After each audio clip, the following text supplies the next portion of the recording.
Welcome, everybody. I think Yogi Berra said it best, deja vu all over again. Can I get a roll call, please? You absolutely can.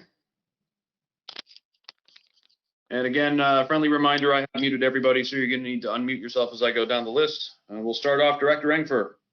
Here. All right, Director Leopold. Director McPherson. Here. Director Cassidy.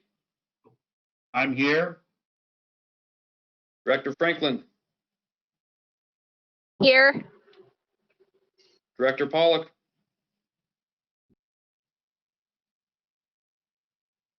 Director Pollock. Here. Director Dills. I'm here. Director Ferris. Director Henry. Here. Director Stiles. Here. Director Perry. Here. All right, let's go down through the alternates. Director Baskin. Director Brown. Director Koopman. Director Hayes. Director Lind.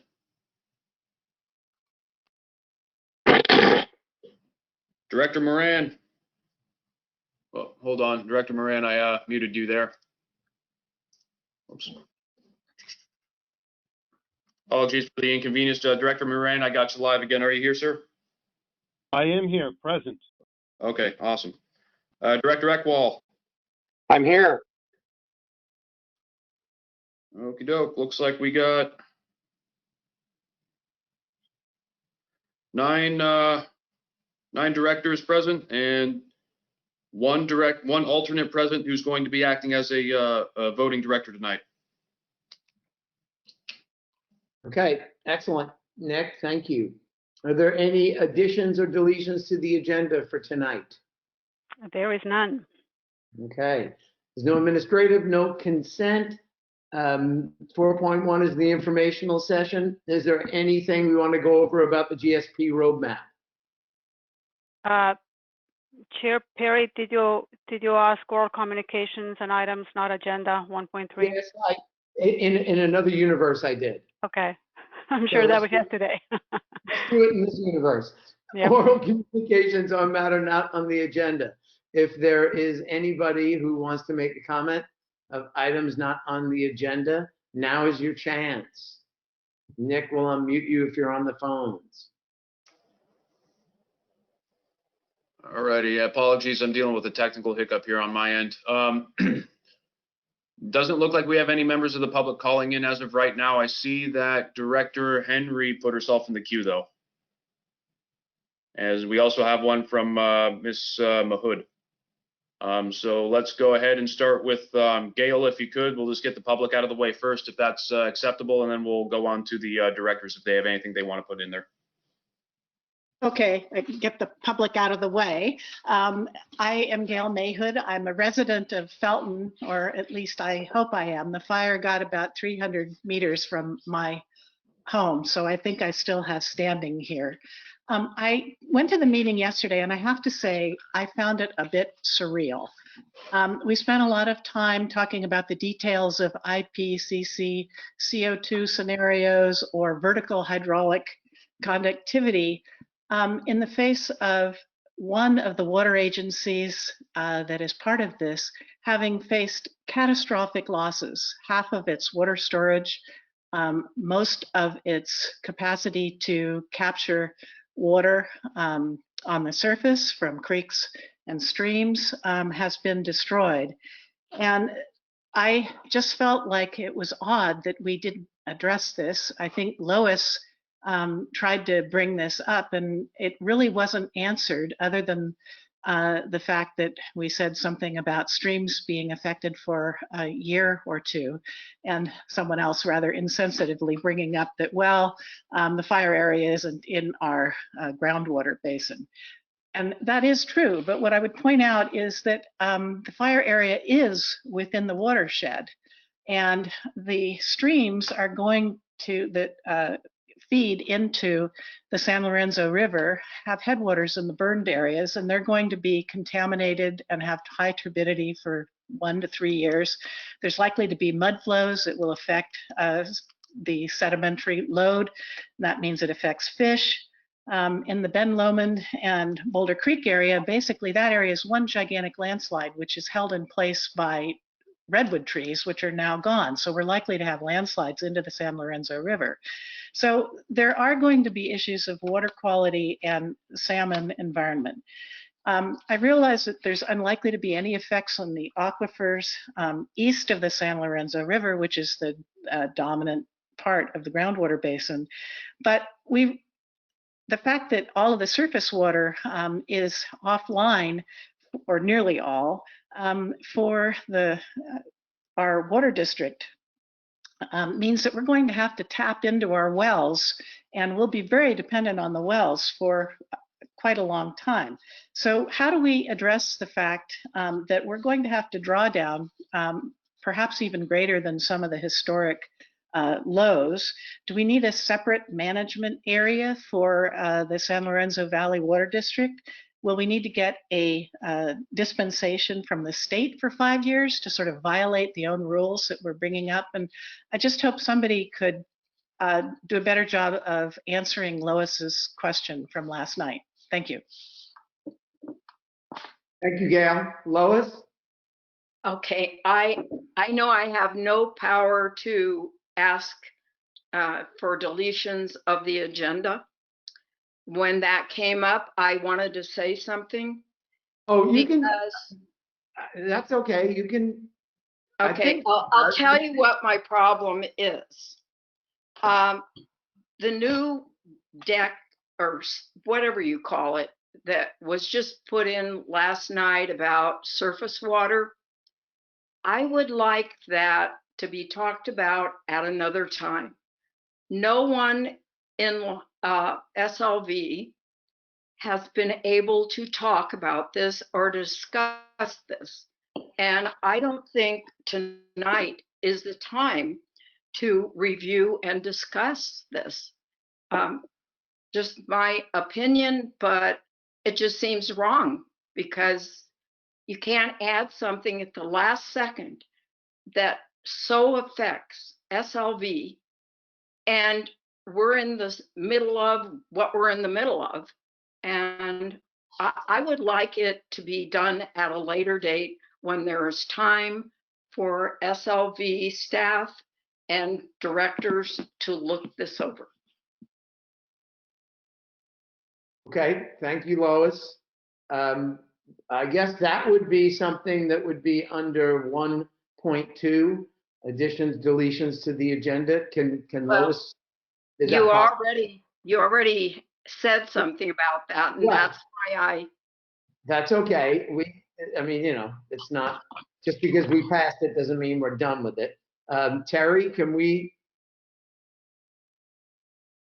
have something, if the board wants to pull something, we can probably pull it, right? Good evening.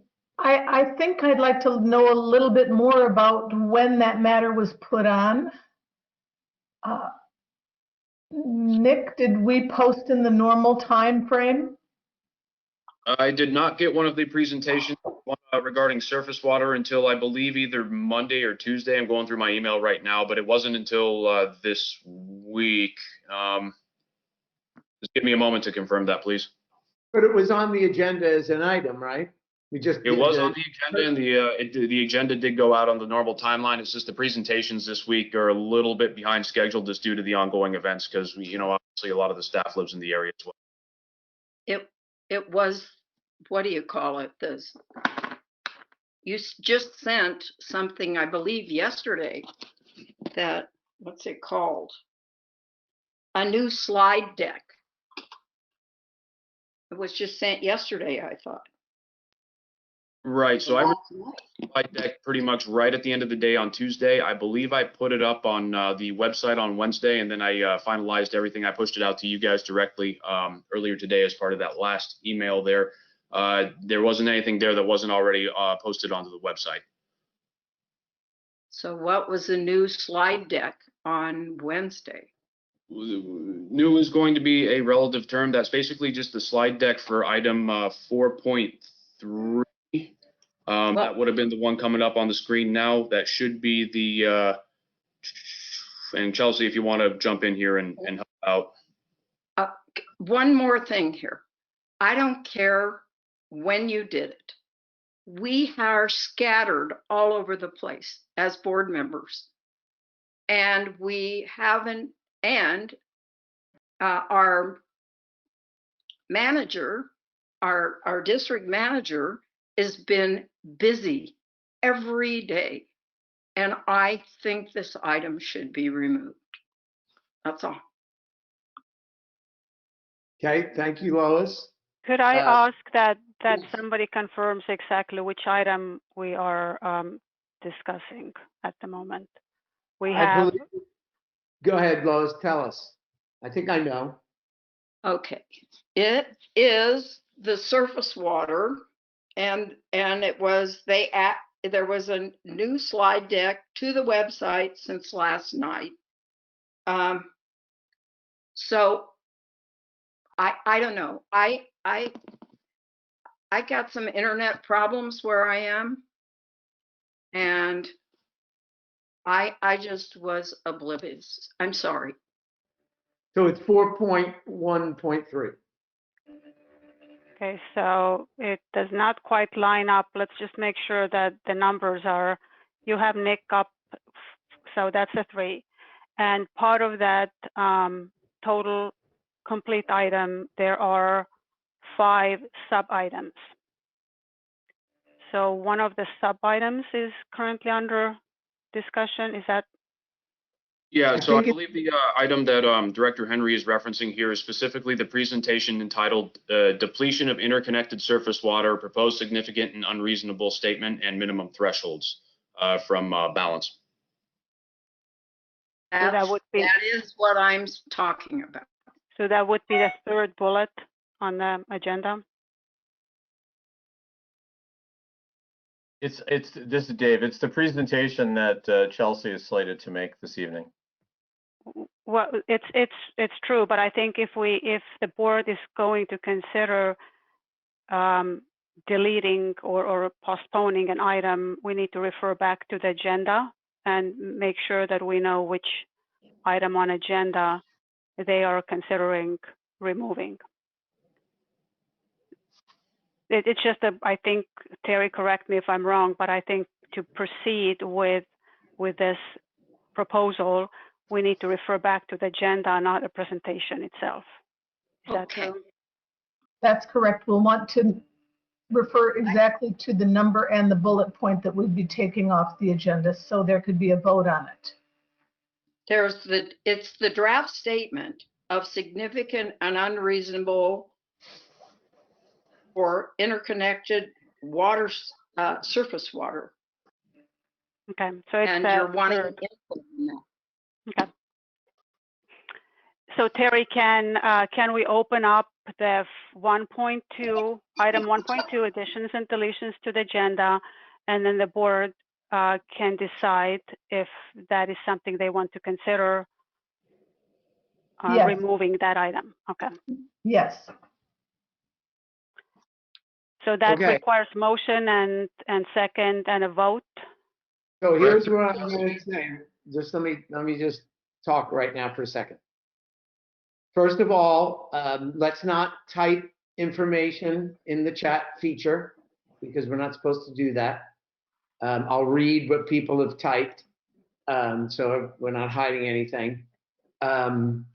And if everyone else who wants to comment, we're moving back. If it was something that had to do with the oral communications on matters not on the agenda, then we'll get to that. If it has to do with what we're talking about now, we'll handle it when we go to deal with this item and we have a motion, et cetera, okay? So everyone who's got a comment there, if it has to do with this, if it has to do with some items on the agenda, we're waiting. So let's get a motion on whether we remove the item that Lois is asking for to be removed. Chair, my Yes, comment is about something not on the agenda. then just hold it. Okay. Okay, thank you. So we are going backwards to 1.2 additions, deletions to the agenda, and a deletion has been suggested. Now we need a board action to either say yes or no to that. Director Cassidy moves that we go back to item 1.2.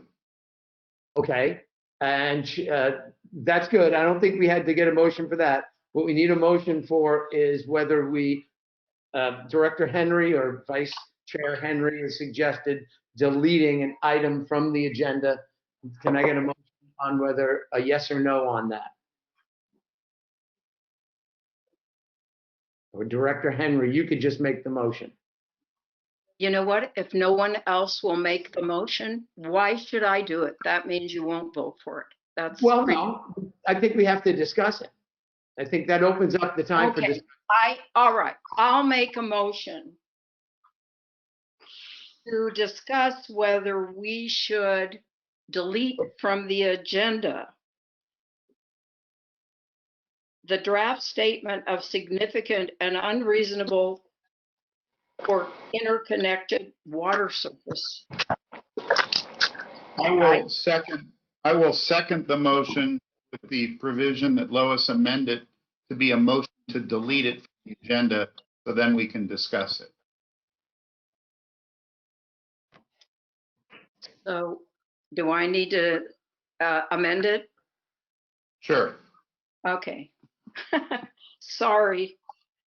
So I amend my motion that we, geez, I can't even find where I am. That we delete the draft statement of significant and unreasonable for interconnected surface water discussion. Okay, I think we understand what that is. And Eden, you have seconded that? Director Cassidy seconds that we give Chelsea the hook. Yep. Okay, that's clear. So now,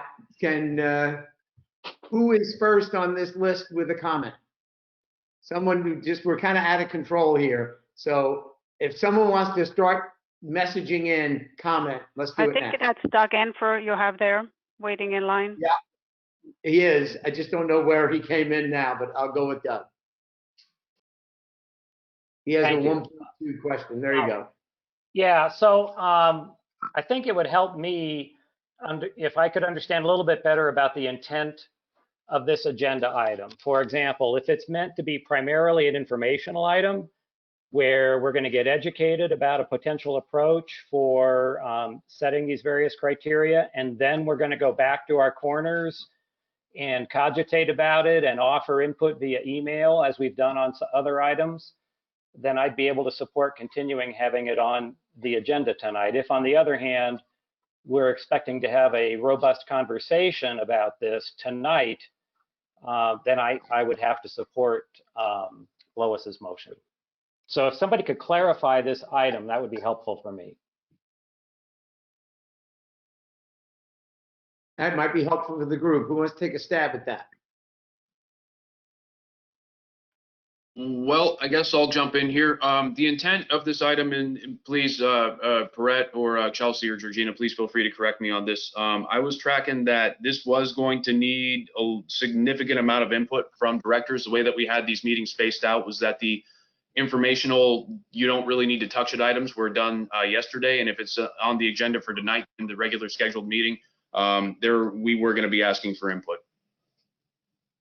I will add to that. I'm just reading the agenda, and the agenda is receive information and provide input. Typically, when something goes on record as approval of either significant and unreasonable statement or MTs or MOs. It has been indicated in a recommendation that this is an action from the board.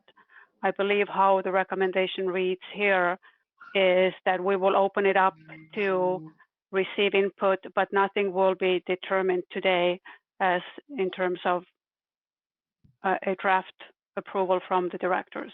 And I think that would be maybe for Georgina or Chelsea to provide input exactly what is in that presentation and what they need from the board to move the GSP development forward. So again, by way of a follow-up to further clarify, what I've experienced in the recent past on similar items is that we have ample opportunity to comment after the meeting via email, weeks in Correct. some cases. So would that be the case tonight as this item is framed or not? Georgina or Chelsea? Yes, Georgina here, and yes, that is the case here. That we had planned to give. We wanted to give feedback on the surface water technical advisory group, and Sierra was going to do that. That's not part of this agenda item, but it is kind of the precursor to this. And then you gave input on significant unreasonable already for this item. And we were going to develop that a little bit further tonight and get more feedback from you by email afterwards. And then also the second part to this, Chelsea's going to talk about what we're thinking about as the approach for developing minimum thresholds. And again, we would ask you to provide input during the meeting and also afterwards by email. Well, then I'd like to hear the maker of the motion comment on whether having, let's posit, a week or two to confer with her colleagues and be able to respond via email, whether that provides adequate time to be able to consider this item. My last comment at this point would be that, and sorry, Nick, to do this in public, but when you post new stuff, you got to send out an email, man, because we're not living on the website hitting refresh. And I didn't see this presentation go up, and I too like to prepare before the meetings by reviewing the materials, and that really wasn't available.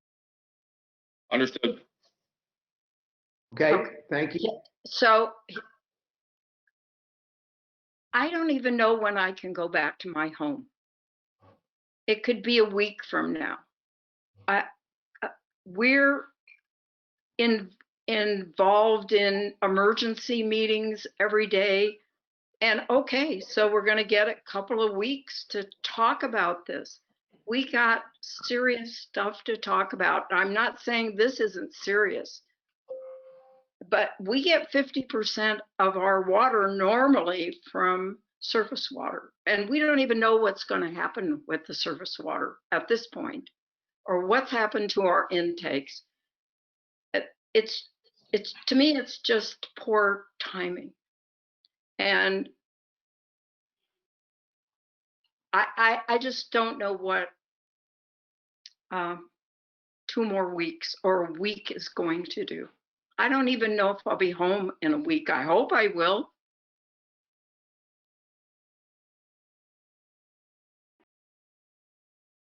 Well, That's it. I mean, do whatever you want.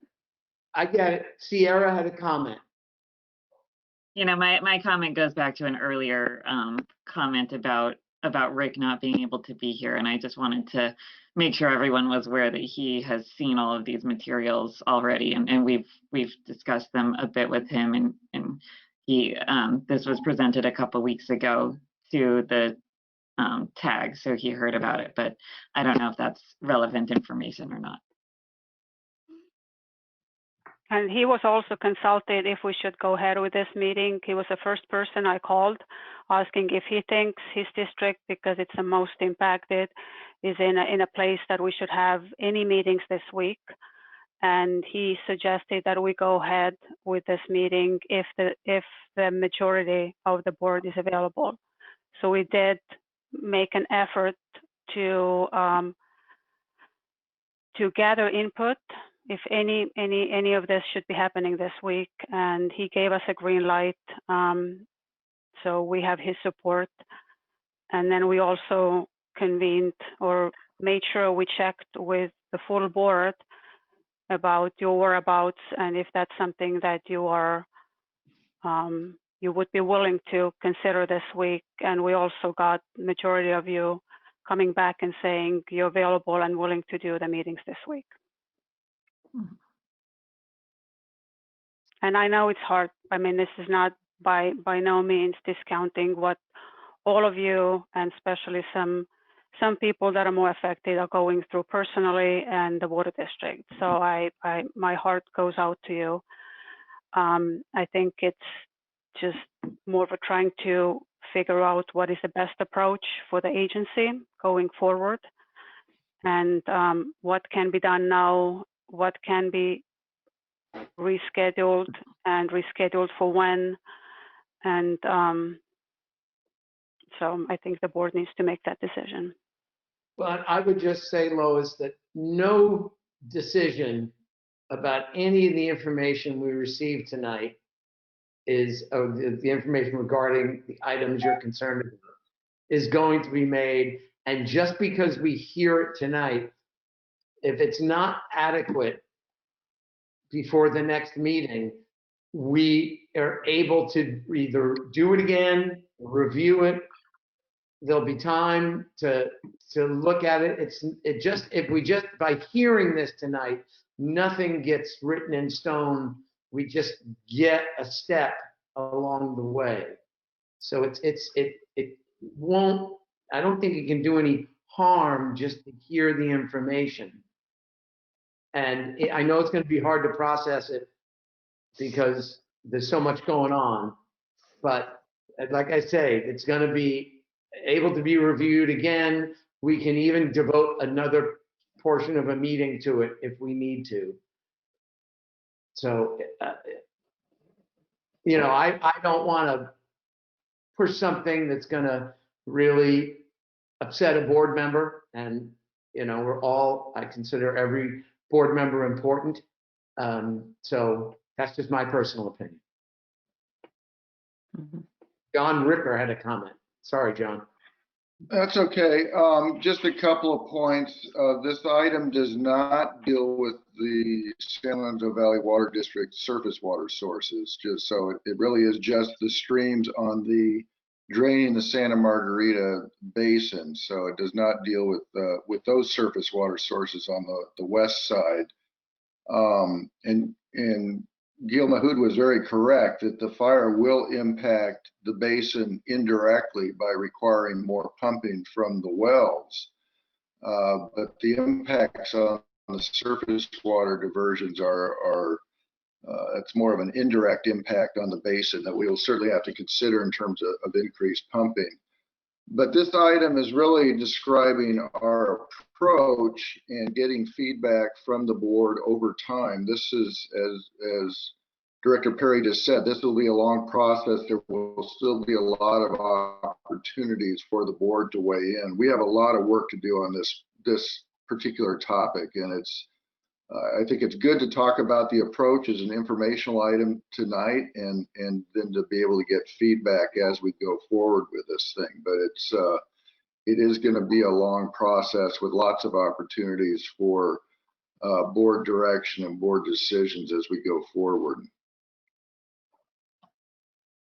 Okay. Thank you. Lois?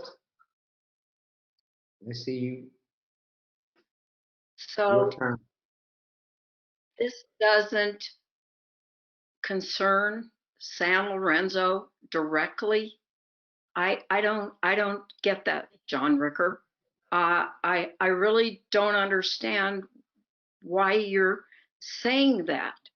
Why are we even talking about it if it doesn't affect SLV?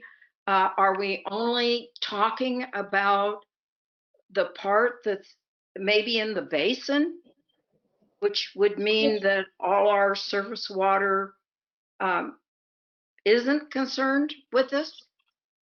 Your surface water sources are coming off of Ben Lomond Mountain, which is outside of the Santa Margarita Basin.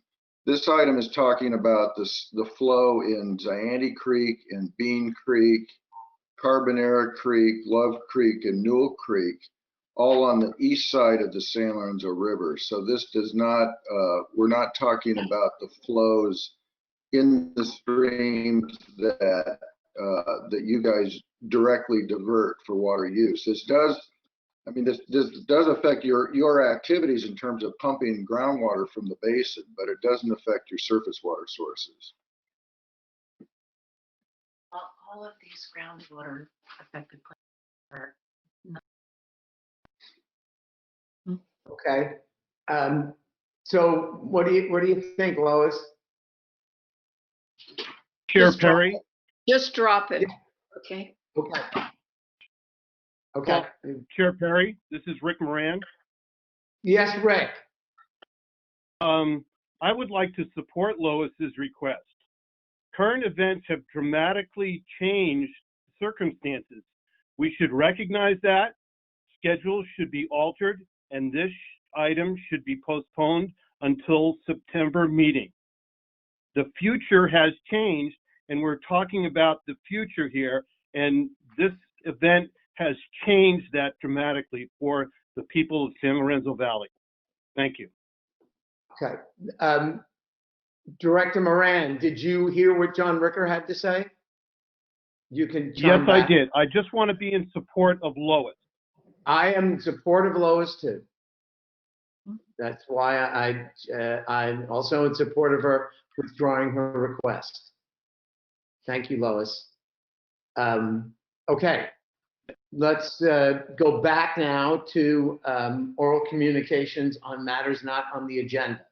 Does anyone else have something? I think it was Jack Dillis had something. Yes, I do.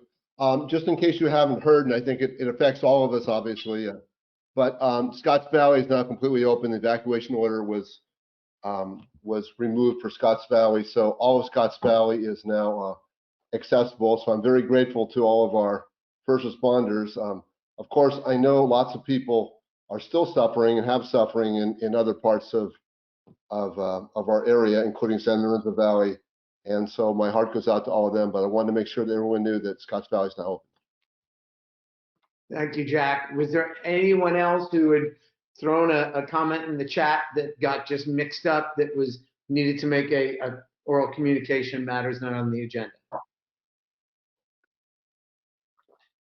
Okay. Oh, I see Eden's got his hand up. I had only said comment because Nick was calling out members of the public and Gail was on the phone, but that person named Lee was on one of the little video squares. So Yes, I saw he waved at us to let us know he was there. Okay. And I think, yes, exactly. Good comment. And I'll just say, not to just wrap it up, that one of the difficulties of a meeting like this is even if you have an exogenous event that seems like it deserves a meeting agenda item, if it's not on the agenda, we can't really get into it as a board as per the Brown Act. So what we can and can discuss at a meeting, even if it seems like it's critical, and it probably is, it's something that we're not allowed to go off in a whole nother item agenda. So apologize if it seemed like insensitivity on the board's part, but we're really constrained about things like that. So anyway. Point of order, Mr. Chair. Yes. I want to be clear that Lois did indeed withdraw her motion without a vote. I mean, I heard her say drop it, but I didn't know if that was just out of frustration or if she was really withdrawing her motion. And if not, then I would call the question. Okay, Lois, were you really withdrawing your motion? I've been feeling rather frustrated, and no, I didn't really withdraw it, but I just kind of gave up. Okay, well, that's not the same thing. So if let's have a vote then. I think you had made the motion, Eden had seconded. We had discussion. So let's call a roll call vote. All right, understood. And just to recap here, because there's obviously been a lot of discussion, the way I currently have this, was planning to word this, and again, please correct me if this doesn't meet your intent, was to remove the presentation from item 4.1.3 entitled Approach for Developing Minimum Thresholds, Measurable Objectives, and Undesirable Results for Depletion of Interconnected Surface Water from the agenda tonight specifically. Does that meet your intent? Yes. Okay. If that's the case, let's go ahead and go into a roll call. Director Engfer, Yes. Director McPherson,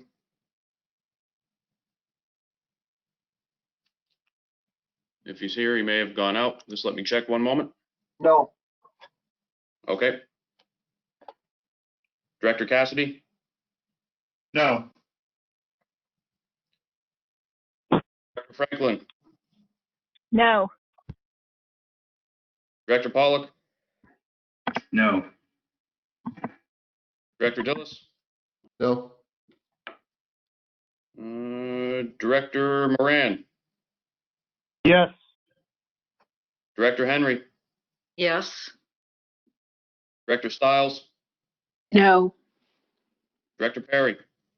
Yes. All right, Chair Perry, as of right now, I have 10 votes cast. I have 4 ayes, 6 noes. Okay, well, motion doesn't, failed. motion fails. Hate a divided board, but that's how it works. I'm sorry, Lois. That's okay. I get it. Okay. So let's move on to 4.1, the informational session. And so item 4.1.1 is the roadmap. Is there anything new about the roadmap, or just, do we want to touch on anything about the roadmap? Pierrette? Or Georgina? Or Dave? I don't have anything to add to what was included. Okay. Anyone from the board have any comment? I don't see anything in the chat feature. And I guess I should ask anyone in the general public, just to make sure, if you've looked at the item that was in the packet and have any comment. Nick, would you unmute anyone that needs to be unmuted? Yep, I'm going to go through right now. If you are a member of the public and you are calling in via telephone, to the best of my knowledge, I don't believe we have anybody, but I'm just going down the list to double check. This is your opportunity to do a public comment. Okay, and I'm hearing none, and I am seeing none. Okay, thank you. So let's move on to the 4.1.2. There was a technical advisory group meeting regarding surface water. If we could have a. Yes, I'll take this. I'll begin this item anyway. So on August 14th, we held the first surface water technical advisory group meeting, as we had brought to your attention at the previous board meeting. The information about who was there and what was discussed is in the board packet, and the presentations that were given by the speakers are on the website under the resources page. So everybody is welcome to go take a look at all of those. Most of the substantive information is what was presented to you at the last meeting where we brought up this topic and will be discussed later today. Although there were some really informative presentations by Kristen Kittleson from the County of Santa Cruz on fisheries monitoring, and from Chris Berry from the City of Santa Cruz on their habitat conservation plan. I have asked if 2 of the board members who are in attendance could give their impressions. So I've asked Gail Pollock and Jack Dillis if they would mind speaking a little, because they were really at this meeting to represent your group. So if maybe Dale, do you want to go first, and then Jack could follow up? Sure. Yeah, I thought the meeting was very informative. Especially enjoyed the presentation by Chris Berry and the HCP that he's been working on for, what was it, 12 years now? I think. And I think even a little longer. Yeah. Yeah, a whole new appreciation for the work that he's doing there with the city of Santa Cruz and with the coho and the steelhead. So very informative on the what they're doing and the successes they've made towards better habitat and water quality for those species. And Kristen's presentation as well, very informative. So, and Chelsea's, even though I'd seen it at a previous meeting, just seeing it again helped me to get additional information that I missed the first time. So it was good to see that presentation again and to understand more about what the GDEs are and how they interact with the groundwater and the different aquifers that we're going to need to be focusing on, which aquifers really play a primary role in that and which ones don't. So yeah, it was really good. I was really glad to be a part of that. Mm-hmm. All right, Jack. Yeah, I thoroughly enjoyed it as well. Maybe half the stuff was stuff I'd already heard before, but I recognized that the group in the TAC was a broader group of people that had not been necessarily exposed to the same information in the same way. But I like the redundancy because this information is so technical and so it's not the kind of thing I would normally be talking about in my life, but I like to talk about it. So the redundancy was really a good thing, even on those. But I did learn some new things, or at least I think I heard them for the first time. For instance, I learned about dewatering. I think Lois may have asked that question, that it's where the groundwater level is below the bottom of the aquifer. So, and I hadn't really gotten that concept before. I also heard that we can extrapolate the water being used by private wells from a few that we have with meters, and there's no reason for those wells to excessively draw water. And if they did, the water would flow back into the ground. So that helped me picture the status of private wells a little bit better. I also thoroughly enjoyed the Santa Cruz Habitat Conservation Plan that we just heard about, and it concerns flows, species, and other issues. I was asked a question of whether or not that posed a conflict with our study, and I was told that our plan that we're going to be adopting, it doesn't. Santa Cruz does need to go through a sequel process for their habitat conservation plan, but we'll probably have our plan done, or at least the initial part of it, before they go through their process. We heard about in connection with groundwater ecosystems, we heard about 3 primary species that need to be managed. We heard it, I know we've all heard this, but just to see that these are the 3 out of a list that we saw quite a list. What's important to me, we heard about steelhead, of course. We heard about coho salmon and heard that it's rare. It really needs to be reintroduced. And we heard about lampreys. Otherwise, we talked about things like surface water depletion, about conjunctive use plan for SLV Water District, and other concepts we've been hearing. So, but overall, I thought it was very well done. And again, I like the redundancy and introduction of new concepts. Great. So as you can see in the staff report, the idea of how we're going to be proceeding with this is we received about the last hour of the meeting was really conversational. It was discussion where we were able to hear from the technical advisors. These are experts in the field, and a lot of them work for wildlife agencies.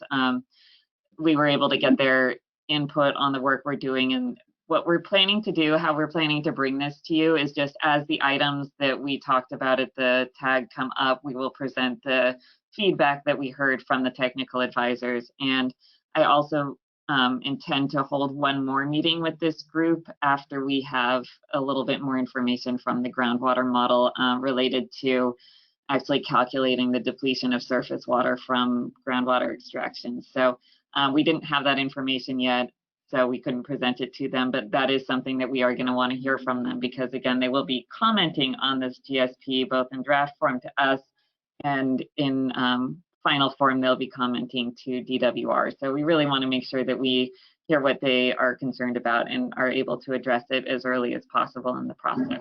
That was all I was planning to say. If there's any questions, comments. Sierra, this is the other thing that I really appreciated too was having staff from DWR on the in the meeting, and so that we could hear, from his side, things that he liked about, what we were doing, and kind of steer us in the right direction and give us the feedback from their perspective to help us, understand what our role is in the GDEs and how how we should be looking at it as part of the Groundwater Sustainability Act. Yeah, it's definitely to our advantage that DWR is willing to attend these meetings, because they can let us know if we're doing something really off course. Any other questions or comments from the board?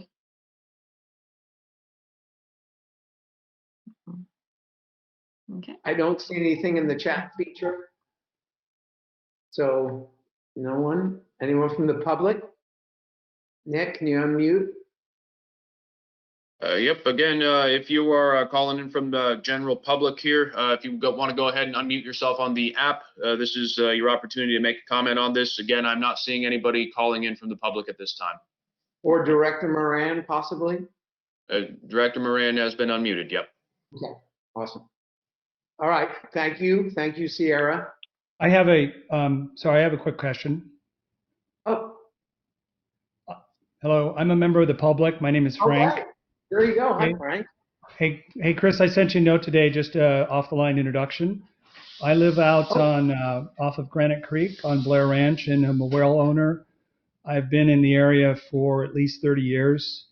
I grew up in LA, so wells are sort of a foreign thing to me, and I've quickly had to learn how to manage a well and take care of a well and purification, all that stuff. This is my second meeting. I did attend the meeting last night. Thought it was interesting. Clearly, half the time I was on Wikipedia trying to decode information that was shared. It was quite technical. I think what I missed was at sort of the end of each section, sort of a layman reduction of the information presented in terms of recommendations. And I think you all are far more technical or astute within this, hydrology and water management. One thing that was not clear to me is the effects of recharge in general of the Santa Maria and the various aquifers affected, in particular, reservoirs like Lompico and the other effects of private well owners. As I sort of sat back and thought of how a well owner uses their water, other than evaporation for landscape or any kind of ground surface water vegetation maintenance, most of the water goes back into the system through a septic system, I guess is probably my sort of crude observation. But I guess that's my only comment. I would like to learn more about how recharge of private wells affects the system, the overall hydrology and aquifers in particular. And I can certainly do research on my own to help do that. But that's my comment, and I certainly appreciate you guys allowing me to speak. Thank you, Frank. And I didn't get your note, so feel free to send me another email, and I'd be happy to chat, get together, have coffee or something.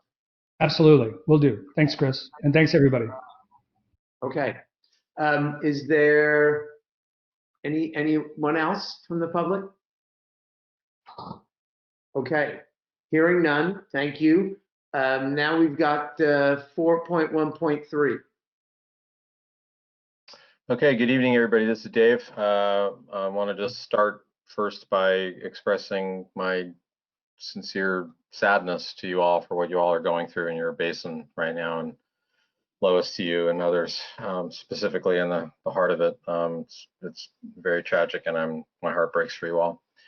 To the point that Frank just made as a member of the public, was a general request, but I am wondering, before we dive into this item, if there are any staff members that feel particularly available or wish to be particularly available to maybe answer to some of his questions, if he might be able to call some, or if not that, if there's anything particular that anybody feels that it's already on the agency's website that we might want to direct Frank and others to. So is there anybody that would be willing to field a phone call from Frank to just provide some further insights or answers to his question? Anyone willing to do that? Sierra? I'd be happy to do that. Okay, and John, so if I can, Nick, if I can offer to you to make an action item on behalf of Sierra and to John, and somehow let's get. I saw him raise his hand also. Who did? Eden. Oh, Eden did. Okay, great. Thank you, Eden. So Frank, I hope you're still with us, but so we've got Director Cassidy and then staff members from the county, Sarah Ryan and John Ricker, to be made available to for you to speak to try to get some more information. Absolutely. If I'm still unmuted, I thank you very much. I think all of your contact information is on the Santa Margarita Board of Directors website, so I can just use that. And I'll put my personal email in chat as well, so you'll have that in my phone. I was going to suggest that, and that way Nick can connect the dots. So. All right. No, thank you very much. I do appreciate that. Sure, you bet. Okay, so I'm just going to go ahead and dive in, and we have a lot to do tonight. We've obviously lost some time. I want to make sure that we get through everything, and certainly, if not, and given the concerns expressed by Lois, that we're going to have opportunities at a later date to talk through some of these things in the future as well. Nonetheless, I'm at this point look to Nick to go ahead and pull up the first presentation, which will be Georgina's, I believe. And then we will go to her, and and then we're going to move on to Chelsea. So Georgina, I believe you're first, correct? No, Chelsea's first. Oh, we're going to do Chelsea. I'm sorry, my apologies. Okay, so then we're going to move to Chelsea first. So, and I want to draw attention to the fact that we are about 2 hours out of, so we only have about 2 hours left in the meeting. And Nick is dutifully letting me know and others know. So Chelsea, we'll wait for it to get up in presentation mode, and then we'll go right on to it.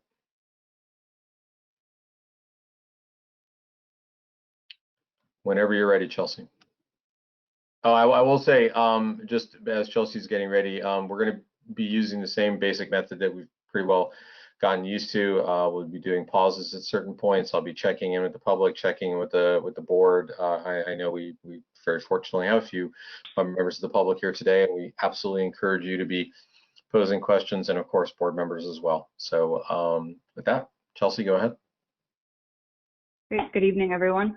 First, I just want to start by, sending my deepest sympathies to all of you who are evacuated or have, unknown status of your home and property. So I'm deeply sorry for you. Tonight, we're going to talk about the depletion of interconnected surface water, and we're going to talk about two components. The first is looking at the draft significant and unreasonable statement, and then we're also going to talk about the approach for minimum thresholds.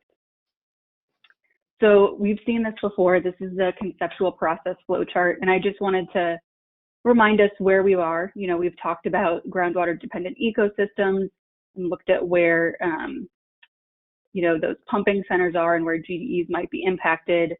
Looked at priority species and quantifying stream flow depletion. And tonight we're really focusing on number 5 and number 6 here. For number 5, really taking it the next step and looking at the draft significant and unreasonable statement, and then also looking at the approach that we're going to take for setting minimum thresholds. So during the last board meeting, we looked at some examples of what other basins have done for a significant and unreasonable statement. And based on the feedback that we got from you all, both during that meeting and after, there were a few key elements. And those were things like you want to balance both the human and environmental uses of groundwater, that you want to consider priority species, consider critical habitat. You would like a component of consideration for the financial impacts, and also to consider the impacts on and the viability of GDEs. Based on this feedback, the staff developed a draft statement, which I'm going to read to you now.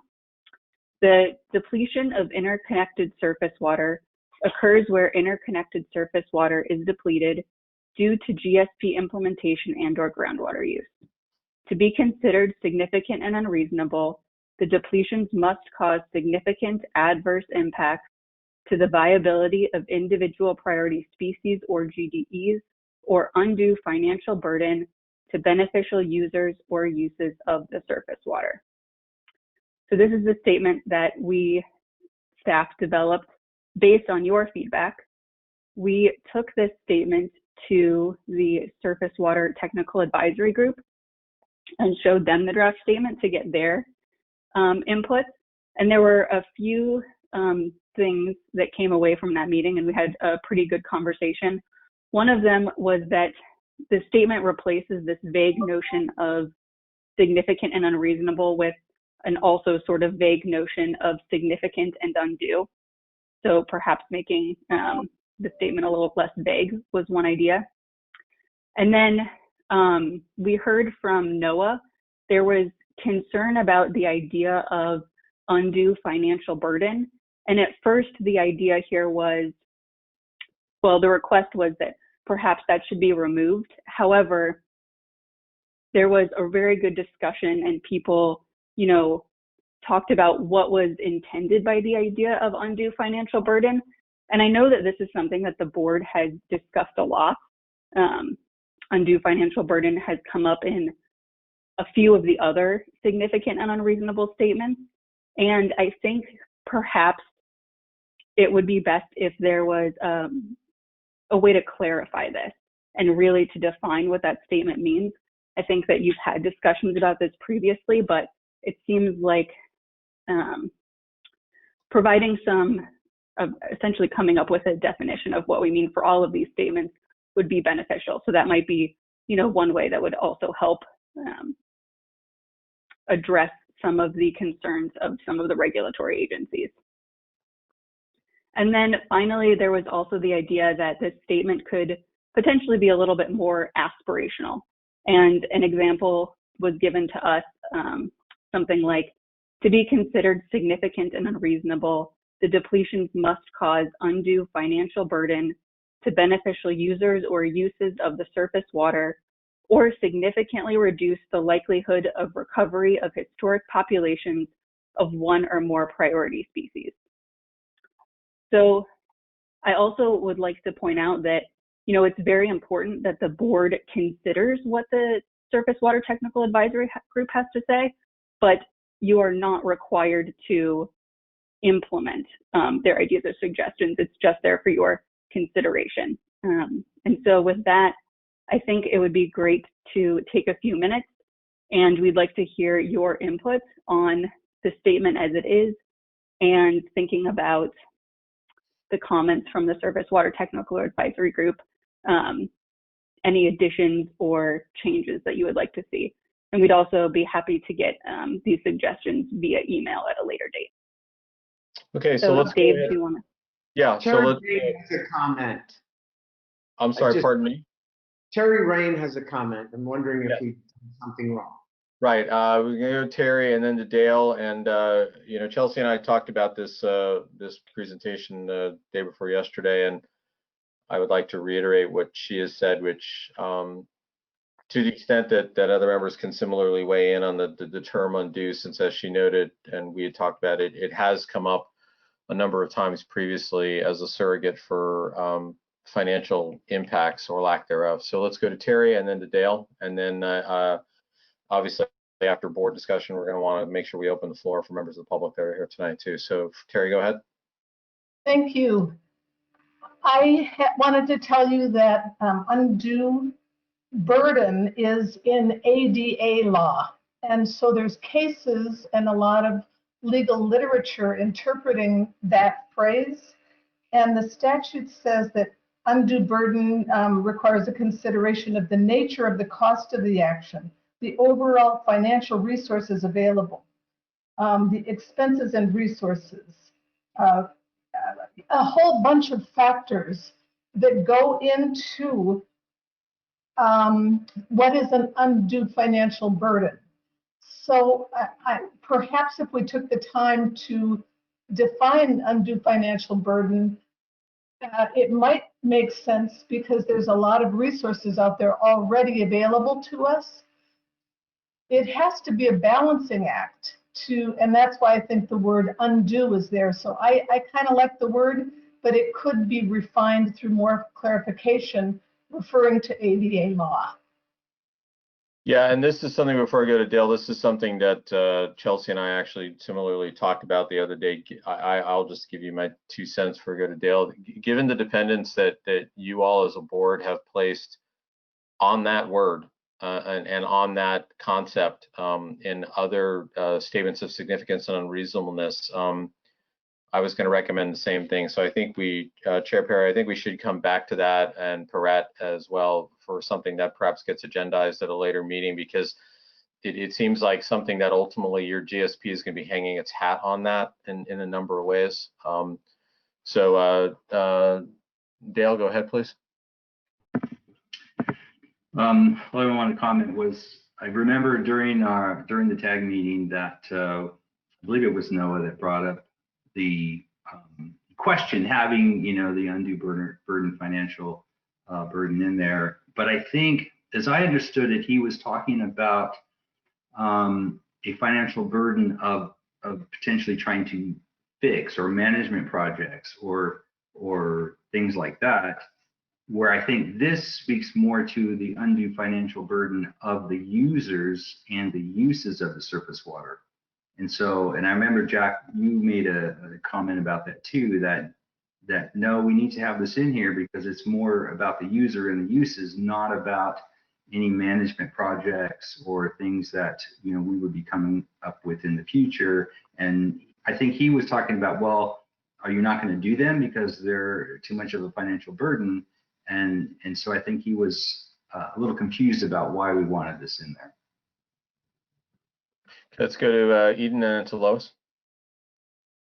Yeah, I was going to suggest that it be amended to make it clear that part that says depleted due to GSP implementation and or groundwater use, by adding other than groundwater use by de minimis or for de minimis user purposes. So you basically want a caveat in there that are you therefore indicating that the depletion is therefore not ascribed to de minimis users, or are you saying that even if depletion could be ascribed to de minimis users, they would still be off the hook, so to speak? I'm not sure I'm understanding the basis of where you're going.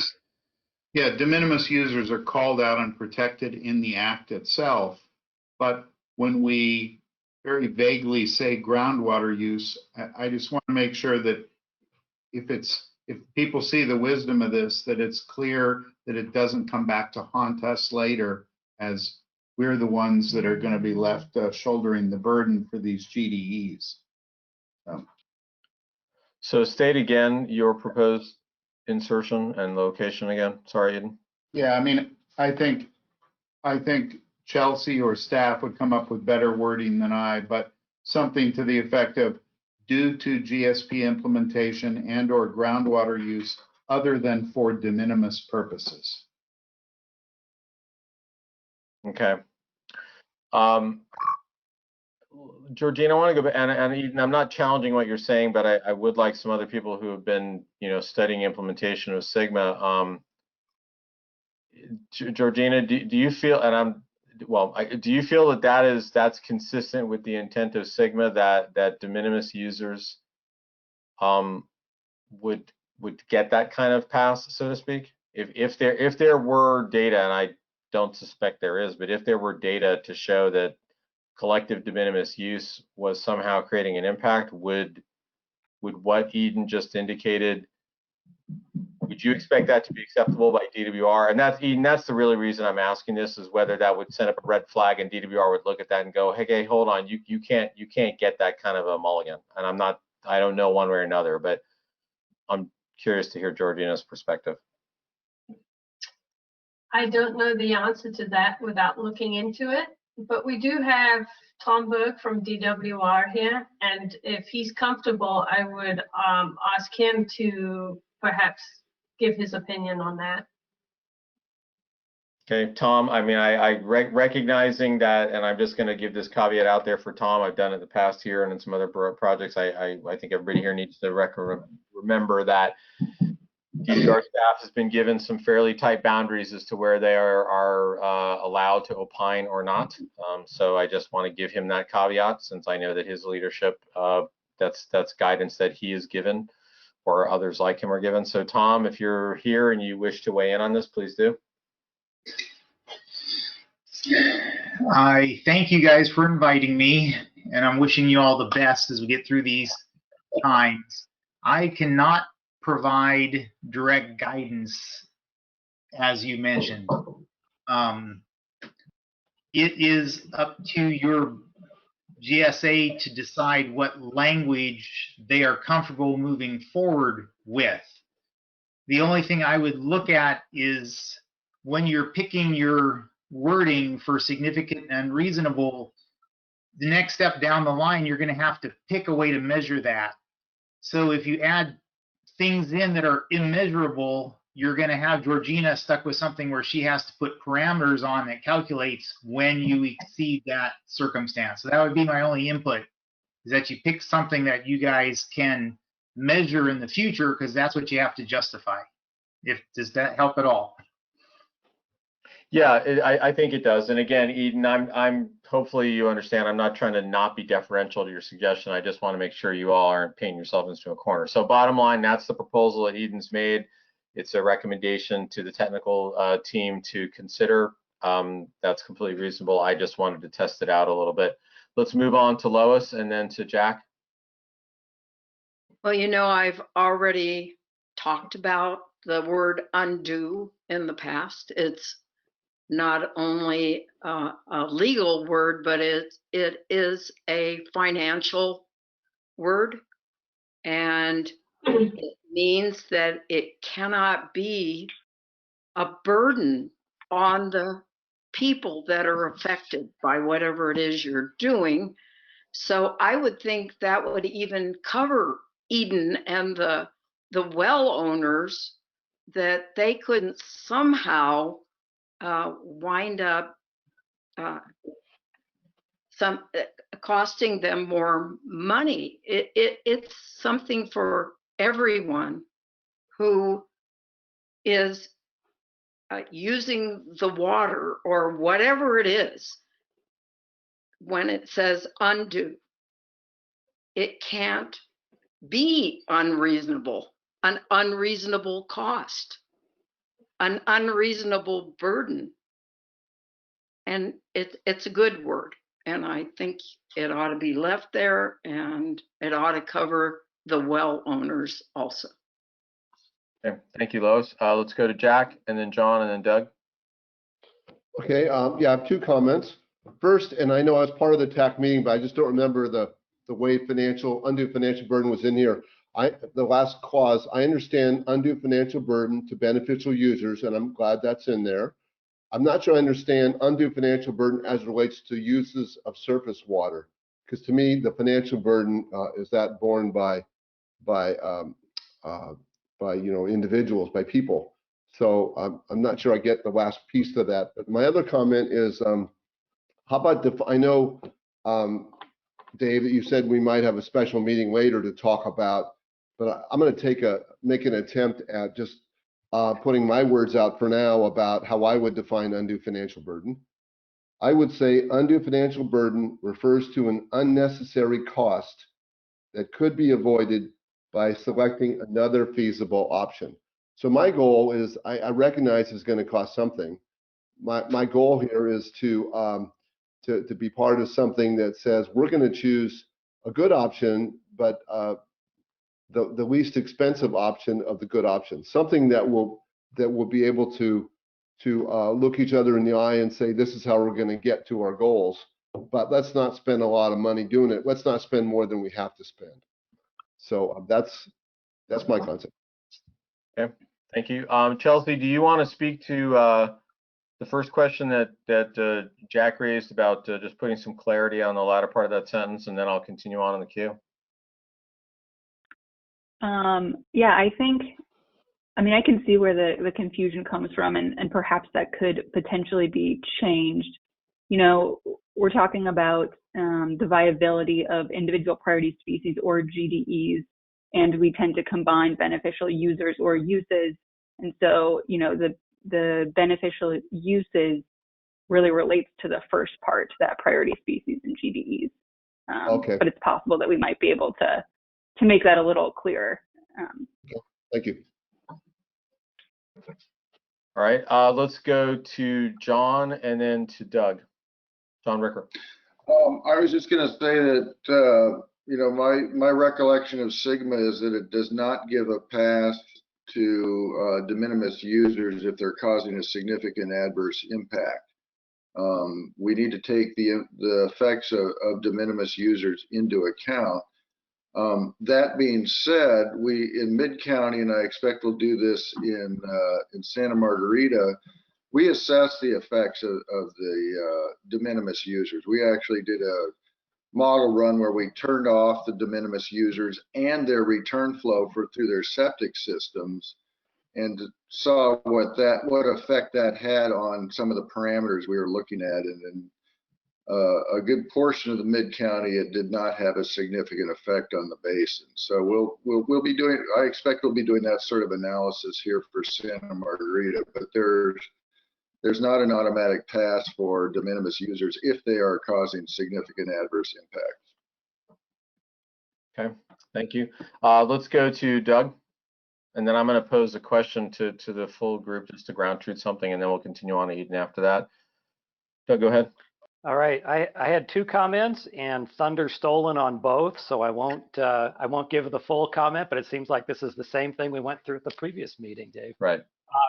Chapeau to Jack in terms of looking out for the financial burdens on beneficial users of surface water, reminding everybody the city of Santa Cruz gets a substantial portion of its water from the river, and we are a beneficial user of that surface water. And I mean, in a worst case scenario, a cost to us could be to have to change our water system supply strategy to get off the river completely if surface water flows would be so reduced, and that would be hundreds of millions of dollars. I would call that undue or significantly increased financial burden.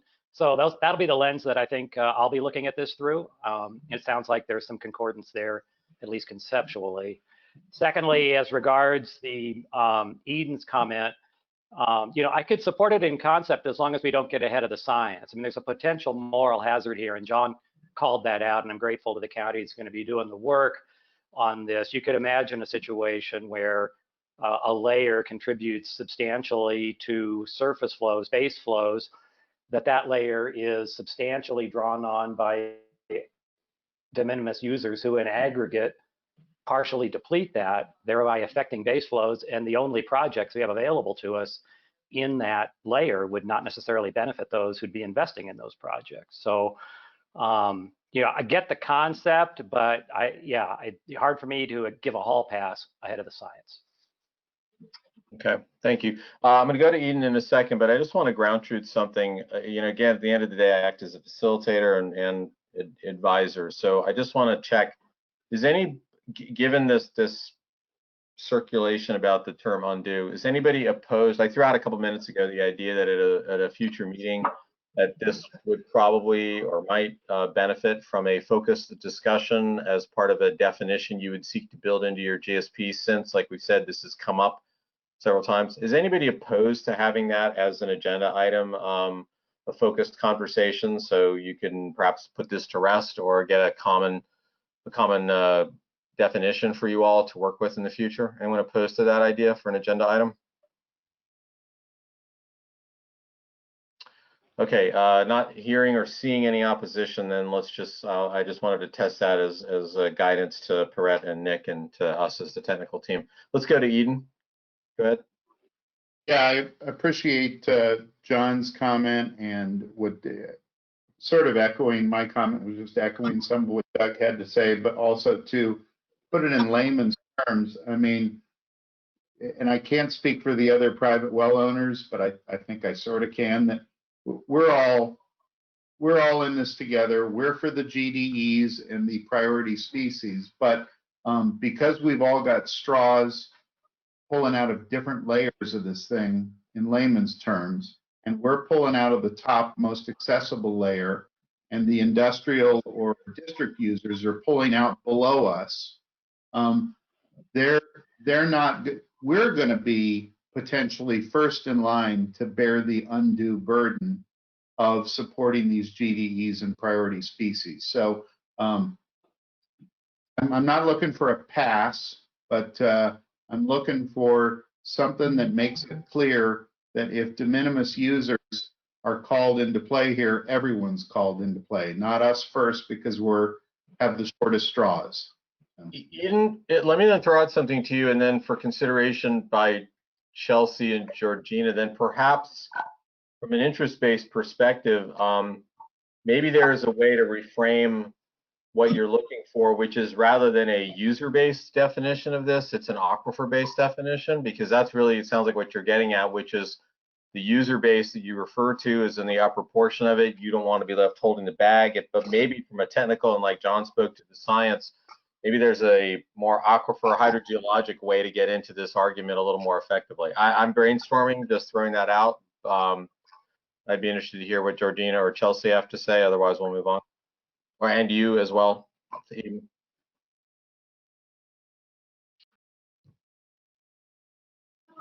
This is Georgina. It's hard for me to think on the fly here. There's lots of things coming at us, and so we get notes taken. Barrett and Nick are taking notes, and we listen to the recordings, and we will get emails from you, and then I think we will definitely pay close attention to this. I mean, I want to, for example, go back into the act to have a look and see what it says exactly about de minimis users. That's why I didn't answer on this, is because I didn't know that for sure. And so there's a bit of work to be done, Dave, so I'm not going to say much more than that right now. That's fair. That's fair. Eden, anything you want to weigh into? Like, again, I'm just brainstorming. I'm trying to accommodate the interest that you've raised, but find a sort of Sigma specific way to get into it. Yeah, no, I agree with some of the creative intent of your proposal, Dave. There's got to be a different way to word it or look at it where it couldn't be vaguely construed as us potentially having the undue burden of supporting these things that we all believe in. So. Right.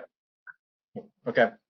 All right. Any other comments on this? Again, at the end of the day, these comments are all just becoming into the collective, as well as any emails you'll send hereafter, just to inform the next crack at this by the technical team. So any other comments? Otherwise, we're going to go back to Chelsea to continue with the presentation. Yes, Dave, this is Rick Moran from San Lorenzo Valley. Yeah, go ahead, Rick. Yeah, so I'm not clear on the word significant. I know we need a little bit of wiggle room, but I hear a lot about science-based information here, and significant could mean some, has a fairly amount of variability there. And I just need to have maybe some more concrete parameters of what that means. Yeah.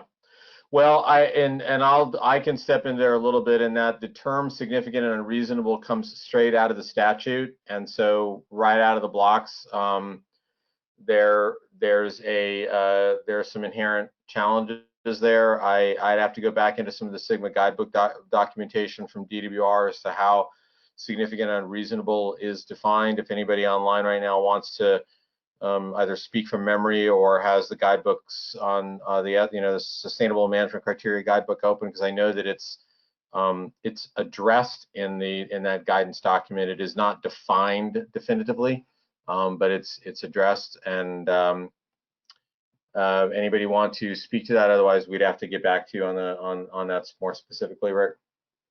Yes, it's Georgina here. I want to just remind everyone of what the intent of the statement is supposed to do. It is supposed to be qualitative, very descriptive. It's not giving much detail. Then we develop undesirable results, minimum thresholds, measurable objectives, and all of those are the numbers and the much more detail that is required as part of this. So this statement is descriptive and it guides all of the development of those other aspects of the sustainability management criteria. So we don't want to put a lot of detail into this. We just want to give enough to provide direction for the other criteria. Okay. But nonetheless, though, Rick, we'll try to get exerted out to you and get sent to you an answer to your question, at least as it is described. Again, I don't think I can tell you categorically you're not going to get you're probably not going to get an answer that you're going to love, to be honest. All right. Well, thank you for that, Dave. And I have seen a more data-driven explanation further down the category. So I appreciate your answer. Thank you. Okay. All right, Chelsea, why don't we go ahead and proceed with the rest of your presentation? Great.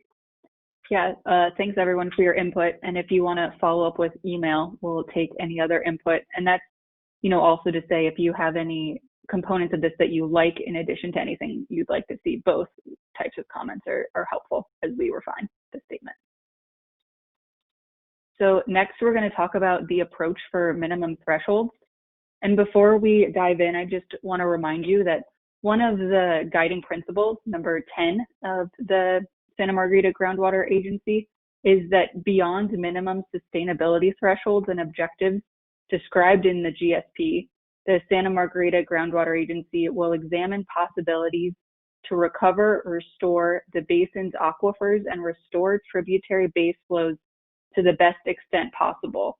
And this is just to say that, you could take an approach that really is just meeting, those minimum requirements. But one of the, founding principles is that this board wants to strive for a little bit more than that and really work towards recovery and increasing those base flows if possible.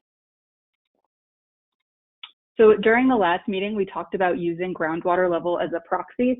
And I just want to take a few minutes and review that concept. So first, SGMA does allow for basins to use a proxy for any of the indicators. And this is something, I know this basin isn't using a proxy for any other indicators, but it's very common and it's been done in many of the other basins, particularly for the depletion of interconnected surface water. And for, the reasons of looking at our limited historic stream flow data within the basin and the difficulty in quantifying stream flow depletion caused by groundwater, like we talked about before, because of all of those issues related to, precipitation, surface water management, evapotranspiration, it can be really difficult to quantify that stream flow depletion. So using groundwater level as a proxy is really the best approach.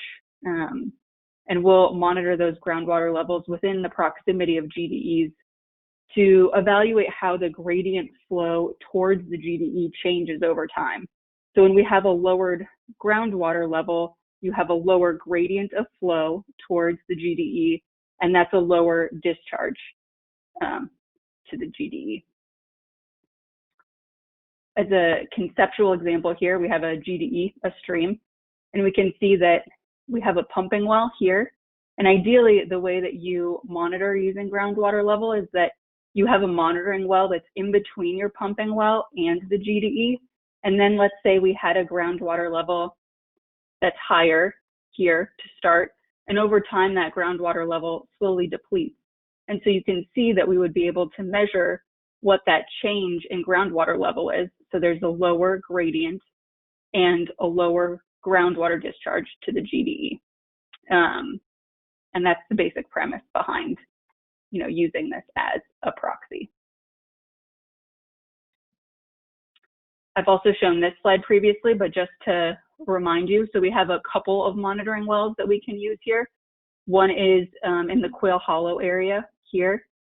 And as we've shown previously or talked about previously, in order to use groundwater level as a proxy, you have to be able to correlate and show that there actually is a relationship between that groundwater level and the GDE. So here we see the stream bed elevation is much lower than the groundwater level nearby. So we know that there is that gradient of flow towards the GDE.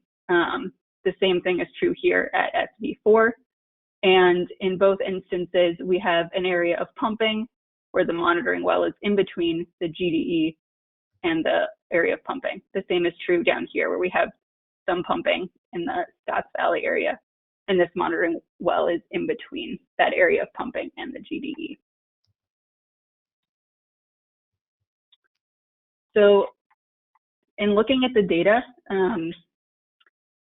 propose that the best approach to establishing a minimum threshold is to use the historic minimum for the period of record for the well. So for the Quail Hollow well, you can see that the historic record is actually quite consistent. The historic minimum was 388 feet in November of 2016. But that being said, the difference between the highest and the lowest groundwater level is only 7 feet. So, you know, we have a pretty consistent groundwater level over time. Over at SV4, there's been a little bit more variability in the water level, and you'll notice that there is one low point here. This point is from 2009. This is the only point that was measured over a 7-year span. And so, and it's 11 feet lower than any other point that was ever measured. It seems a little suspicious, and without any further data, I would propose to the board that we not use this point in establishing our minimum threshold because we don't have much other data to support that lower level. So the next lowest point is from, let's see, is in 1999 here at an elevation of 380 feet. There's additionally another point in 2004 that's quite comparable. And so one thing that we looked at in doing this evaluation is, you know, at Bean Creek at Mount Herman Road, where this point is, we have a USGS gauge that's historic from the late 80s through 2007. It was operational. So we looked at what those base flows looked like from 1999 and 2004. And during those periods, those months of base flow, August, September, when those lowest elevations were recorded, those base flows were right, they were normal, essentially, suggesting that even though there were lower groundwater levels, we did not substantially impact the groundwater discharge within that reach. So I think at this point, I'd like to get feedback on, first, if there's any questions about using groundwater level as a proxy, and then also on this specific approach. Okay, so let's dive in. I see Doug learning from past experience that if he doesn't jump in first, somebody's going to steal his thunder. Well played, Doug. So we'll go to. I may be slow, but I learn eventually. Okay, so two things real quick. I appreciate the focus on the importance of the location of the monitoring wells. I mean, clearly that's going to be critical, and if it really is difficult to the point of impossibility for us to be able to characterize the interaction and depletion directly, and we're going to have to use groundwater levels as a proxy, then I can imagine it means we're going to have to shoot some new monitoring wells, and that may run into some costs. I'm just bookmarking that, and if anybody wants to comment on that, that's fine. Secondly, a question, Chelsea, as regards the deeper historical record. I mean, we're setting a proposed minimum that basically reflects what's been going on while there's been what I'll call significant pumping going on in probably all the aquifers. What do we know, or what can we infer about what historical levels might have been consistent with guiding principle number 10? That is, how can we wrap our head around what might be our aspirational goal here? Yeah, and I think your question here is a really good one. And I wonder if also in terms of thinking what that aspirational goal is, if that actually plays more into when we establish what that measurable objective is in terms of, you know, what we're shooting for and what we would like to see over time. And so in order to really do that, because we don't have the stream flow data from pre-pumping conditions, it's very hard. We've started looking at, you know, some data that we have, but we don't have a nice long-term record to compare pre-pumping and post-pumping. So we're going to need to use the model for that. And I think that in terms of setting more aspirational goals, I think that that might come a little bit more into play when we set that measurable objective. Right. I guess I was just hoping to get some insight into it. I think you've shared it about how data-driven that's going to be, and it sounds like it's going to be much less empirically data-driven, much more modeled. And I think John's talked about some anecdotal stuff in the deep history, but it's hard to extrapolate from that about anything meaningful. Yeah, it's quite unfortunate. I also wish that we had the data to support it, but unfortunately, the conditions and the data that we have are going to require us to really rely on the model for that. Okay, thank you. All right, let's go to Gail. And I realized I failed to do this on the last portion of the discussion to make a specific effort to encourage any of the members of the public that are with us today to weigh in. We really do need and value your input. So I know we've got Frank on today and Gail, so we'll go to Gail, and then if other members of the public would like to weigh in as well, we really want you to do so. So Gail, go ahead, please. Okay, thank you, Dave. Chelsea, I had a question. Why would we choose the lowest point, or in one case, throw out that point because you think it's suspect? It seems if you pick any individual point, it's always subject to potentially being, you know, a bad reading or something anomalous.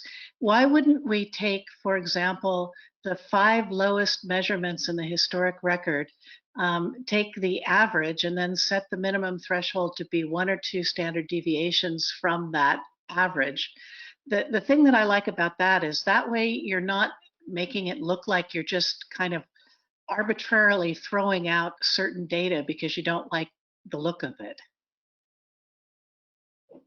Yeah, that's an interesting idea. So just so I understand, you're saying take the 5 or so lowest points and then set it 2 standard deviations lower than what the average is? Yeah, you know, or 1, or if you don't even want to do standard deviations, you could do, you know, that average, but I think it would be safer to go at least 1 or 2 standard deviations below that. But because, you know, these numbers have errors on them, and so to choose any individual one is kind of assigning a precision and an accuracy that it doesn't deserve. And so, you know, and maybe 5 isn't the right number. Maybe it's 10. I don't know. You'd have to look more at the data. But I guess I don't really understand why you would choose one data point where some kind of average would be more defensible. That's my question. Great. Georgina, I see you have a comment. Did you want to respond? Or was that? I was actually going to respond to something else, but follow up from Doug's question, actually. But I can say something here. I like that idea a lot, Gail. You know, we did for chronic lowering of groundwater levels, I did present, and I'm not sure if you were at that meeting, but I did present on using either the minimum, 2 standard deviations. There was 3 different statistical options that we used, and the board decided to go on the minimum because it was difficult for the to grapple with this standard deviation. So I think you were at that meeting because you did have some good comments as well when we had that meeting. But as I said at that meeting, either of any of these options is no right answer here. There is obviously a very wrong answer, is something that you are going to be undesirable straight away as soon as you set it too high, for example, and too low. You will be impacting someone, or some user. So there is quite a broad area where you can still not have significant unreasonable results, and it's really what the locals and what the board what they feel comfortable with. And the difference is in this case isn't going to be a foot or two if you use that method or this method, or if you took the lowest. There's not that much of a deviation there. So that's my only comment on that. Yes, if I could just follow up, as I was at that meeting, and I liked the idea of using an average and a standard deviation. I think I at that point suggested we use 2 standard deviations just to kind of make sure that we didn't put ourselves in a position where we had no wiggle room. I'd have to think about the particular data that we have here more, but I think that this, for the noisy data sets like the one on the right, taking an average with 1 or 2 standard deviations is a much better way to go than trying to justify any particular number. Thank you. Thank you, Gail. Yeah. So continuing on, comments from members of the board, and then I definitely, like I said, want to be checking in with members of the public. I know we've got some additional phone numbers that have shown up that I believe may be members of the public. So anyone Dave, else? could I respond to Doug's? Doug had something. He mentioned something about that we need new monitoring wells, and yes, we do, and we have a grant to put monitoring wells in the ground. And so I'm not sure, Chelsea, I can't remember the number, but there might be 7 wells being put in that are shallow, that are to monitor the surface water depletion particularly. So Okay, very good. Great news. Let's Frank Cheap, go ahead. You're there. Yeah, no, I'm here. Thank you again. So a couple interesting observations. The historical data points are based on 2 wells. That's it. Is that correct? Yeah, unfortunately, there's very limited data to go on, and there's a number of criteria we have to use, such as, is the monitoring well screened in the right aquifer? Is it, what's the relationship like with the GDE? And based on culling through what we have available, these are the 2 wells we currently have to use. Got it. Is it meaningful to actually take production wells from other sources to offer comparative data, or based on individual draw from those wells? I'm assuming those numbers would be skewed based on day-to-day production of that well or draw from that well. Is that an accurate statement? Yeah, that's true. And we did look at the pumping wells when we were going through this analysis, but we'll want to set the minimum thresholds on monitoring wells. Okay, good. And then I guess the other quick comment, I do appreciate Gail's comment about standard deviation and counting all the data points versus throwing some out. And in manufacturing a product, we call that cherry picking. I was with Seagate for a bunch of years and did reliability engineering, and manufacturers do that all the time. If they see a particular data point in a population that's way out there, they just throw it out because it doesn't make sense. So one can argue certainly one way or the other to keep those extreme data points in or out of the curve. It would be interesting in the case of the Scotts Valley well to take that data point, run it in a model or run it in the numbers, and then run it with and without, just to see how much it's going to pull down that proposed minimum. That would be certainly my suggestion. Georgina, any thoughts about that idea from a modeling perspective? Yeah, we are going to, these wells, we have simulated groundwater levels for them, and I'll be showing you some examples of where we use those simulations to see where there is this gap in data, what is the model telling us? Yeah. Got it. Okay. Thank you. Those are my comments and questions. I appreciate it. Awesome. Thank you very, very much, Frank. Really appreciate you and Gail being here with us tonight. Any other comments or questions before we have Chelsea close out by covering next steps? I just want to, if it's possible, I'd like to take a break to check the phones right quick. Okay, go ahead, please. All right. If you are calling in via telephone, you this time. This is your opportunity to make a public comment if you are calling in via phone. I have a comment just to let you know I'm here, Donna Lind, so you have that on the record. All right, Director Lind, I will annotate that. Thank you. That's all I have. All right, hearing none and seeing none from the other caller. Okay, Chelsea, we're gonna go ahead and close this presentation out, and we'll hand over to Georgina. Go ahead. Great. So just looking ahead to our next steps, based on the comments and feedback we get tonight and any additional comments we get on email, we'll continue to refine the statement of significant and unreasonable for the depletion of interconnected surface water.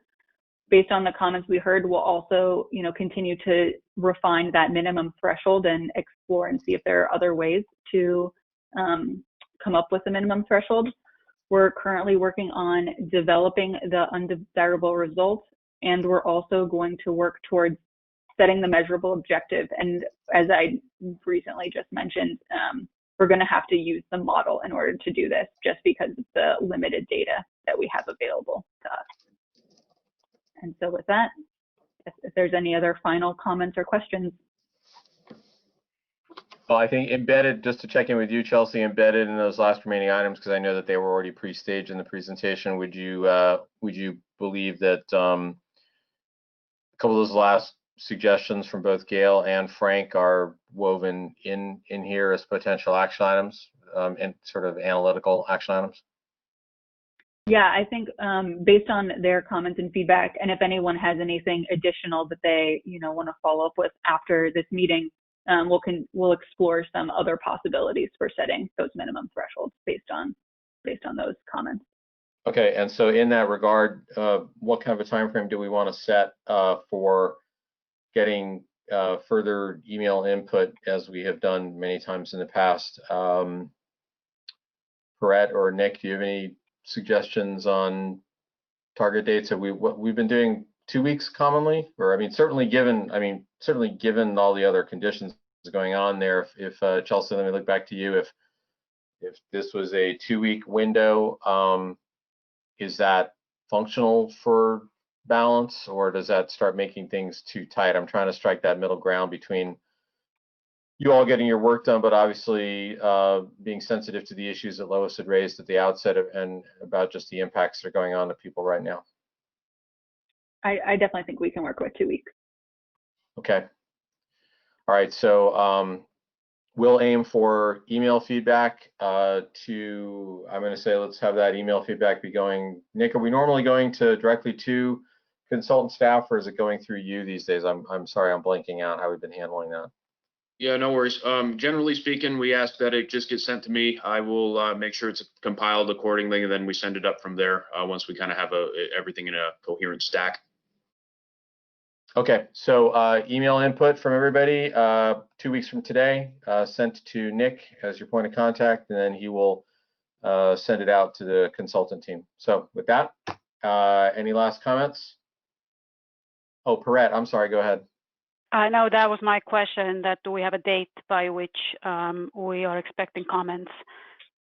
And I have the answer.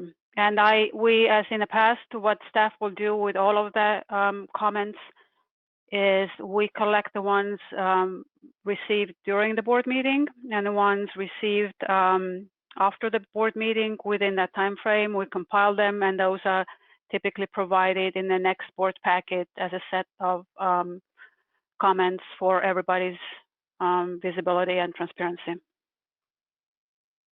Okay, very good. So with that, we're going to transition over to the next presentation, which will be Georgina. So Nick, we'll look to you to pull that up.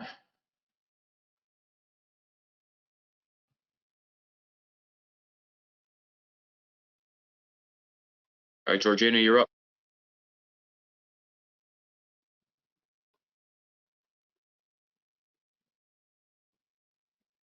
Okay. Let me see what you see. And I have to remind you that I cannot see the chat once I'm sharing my screen. So Because, yeah. That's why I'm here. And so, can you hear me okay? Yeah, we can hear you fine, and I'm monitoring the chat, so I'll make sure that Okay. you're aware. Okay, great. Okay, well, you've heard from me a lot already today, but I do want to say that I too find it surreal that we're having these meetings. Even though I sit here in Oakland, I do think about this basin. I've worked there for a long time and a lot of people there, so I really feel it too. And these meetings are going on. We did, as you heard, there was support for the meetings. I do want to give you assurances, though, that the metrics that we're setting here, the criteria that we are setting here, are only applicable in 20 years. We have to have achieved them 20 years down the line. So the fact that we don't have to ask DWR for any kind of reprieve for not meeting the minimum thresholds and things like that. You got to, so remember, we have those 20 years to achieve sustainability, and then we have to maintain that for 30 years going on. Now, having said that, the plans are very strongly rooted in adaptive management. So when things happen like this, you know, it's devastating. It is definitely going to change the way how the basin is operated.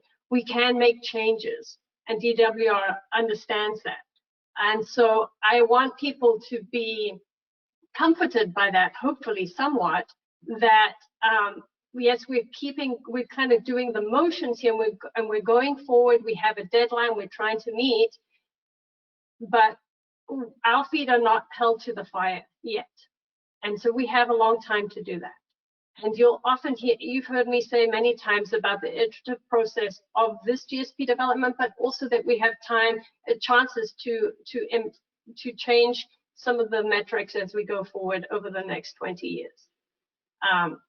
Because we don't have all the data, and then things change like this. So hopefully that helps some of you. And I know that you are such a resilient lot of people, the community, that it'll all work out in the end. It is a difficult road to go down right now, but I know that it'll be fine because of the nature of the people that live in this basin. Okay, and so as always, I have a lot to say. I appreciate that there are now other speakers that we can bring into this to break up the monotony of me. But today I'm going to go over so you've heard from Chelsea on surface water. That's one indicator. Now I'm going to talk about two other indicators. So really it's being piled on thick here. And I'm first going to be talking about I'm going to be going into undesirable results for degraded groundwater quality. I really want to finish off the whole groundwater quality indicator as far as we can. We would have gone through just about everything, and we put it aside till near the end of, say, it's going to be early next year. I'm going to present a few different approaches that we can take to define what undesirable results in water quality would be. And I want to hear from you what your preferred approach is. Then going on to the third sustainability indicator for the night, chronic lowering of groundwater levels. I'm going to show you some proposed minimum thresholds and measurable objectives. So similar to what Chelsea's done, she was showing you minimum thresholds. I'm going to show you minimum thresholds and measurable objectives because you've already provided some information, some input on how we might develop those. And then because we have a lot to do, I added quickly something that would help me develop undesirable results for chronic lowering of groundwater levels. Just one slide, a little bit of discussion from you on what on how we should develop that part of the SMCs. Okay, so into degraded groundwater quality. Here again is the best management practices that document that outlines how you develop or gives a suggestion on how you develop sustainable management criteria. And to remind you what undesirable results are, they are that combination of minimum threshold exceedances. And I think this might be the third time now I'm showing you this slide, but hopefully redundancy is good. Please tell me when you've had enough of this slide, and I'll never show it again. But having this, how you define undesirable results is how you can accommodate flexibility in avoiding those undesirable results. So in this case, you have a certain percentage of wells that you allow to exceed their minimum thresholds, but if there are more than that, that would be considered undesirable. So that's how you would define undesirable results, is say 20% of elevations or water quality exceed their minimum thresholds. Okay. So I have had some feedback from you previously at previous board meetings, and you've said that you would prefer to monitor some kind of moving average that factors in trends and minimizes the influence of short-term variations or anomalous samples. You wanted more flexible options to avoid those undesirable results, and you also had support for comparing minimum thresholds over a period of time. And so I've used those to help guide development of the degraded groundwater quality undesirable results. I'm going to stop here quickly to see if anyone had anything else to add here. Okay, so let's open the floor. Any immediate comments or questions? I am not seeing any. So I would suggest we continue, Georgina. Okay. So I'm going to share with you moving average, and I'm not just going to show one. I'm going to show two different types of moving averages. So the reason I chose the moving average is that it allows for more flexibility than just using one single point exceedance of minimum thresholds to define those undesirable results. And two, it has an over the time concept by using, in this case, 10 years of data in each of the points. It's looking at the 10 years previous. I'll show this on the chart to make it more clear. So there are two options. Who knew that there were two different moving averages? In fact, there are even more, but there's the arithmetic and the exponential that I'm going to go through. And so this slide here, it's going to show you the difference between those two. So this is the arithmetic or the normal moving average that everyone generally uses. And you can see how it really smooths things out a lot. This data here is fluctuating. A lot of the groundwater quality in the basin does.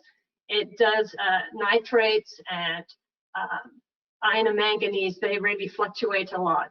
And this is normal.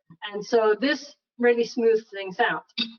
And the 10-year exponential moving average is different. It's that blue line that you see now that is overlying, well, next to, kind of adjacent to the purple line. And that an exponential moving average means that it's placing a greater weight and significance on the most recent data points. And you can play with a little variable that changes how much it weights those last few points.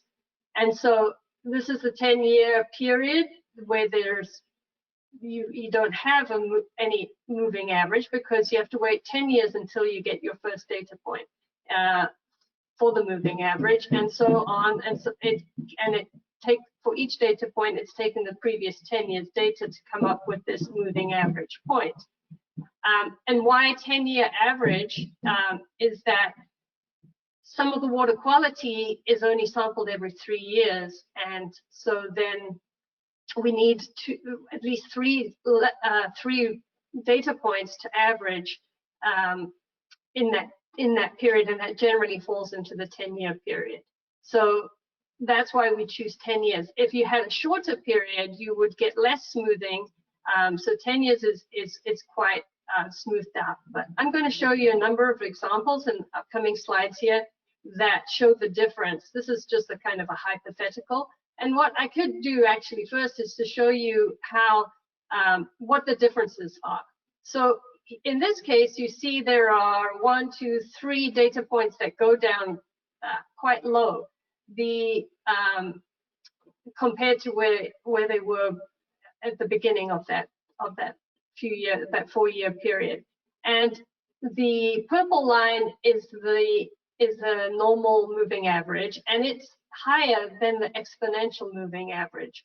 And that's because the exponential is taking into account these lower points. So it smooths less than the regular moving average would do. So that looks good when, and remember this is groundwater quality, so when this thin blue line goes down, that's good because groundwater quality is getting better. In this case where groundwater quality spikes up, yes, it doesn't, the exponential moving average doesn't smooth out as much, and so you do get a little bit more of a peak here. Another example here where it's gone down, you see the blue line of the exponential moving average is lower. Okay, so that's what it goes both ways. You know, if it's high or if it's low, it's going to follow that most recent data point more than a regular moving average. So here are some actual examples from wells in the basin for different chemical constituents. And the first one here is TDS, total dissolved solids in a Monterey Formation well, well 9 for Scotts Valley Water District, has an increasing trend that kind of doesn't level out, but it decreases actually over the drought. And so here you see the exponential moving average is truer to the data with less smoothing than the arithmetic moving average. And so you see a little bit increases here. It never goes higher than the minimum threshold, which is which, if you remember, is a secondary drinking water standard. And the measurable objective shown here is the average of the last 10 years. The purple line being the regular moving average, you see how smoothed out that is. And in fact, when it gets to that period over the drought where the TDS in this well dropped off, it pretty much stays flat there because it gives equal weight to all of the data points in that 10-year window.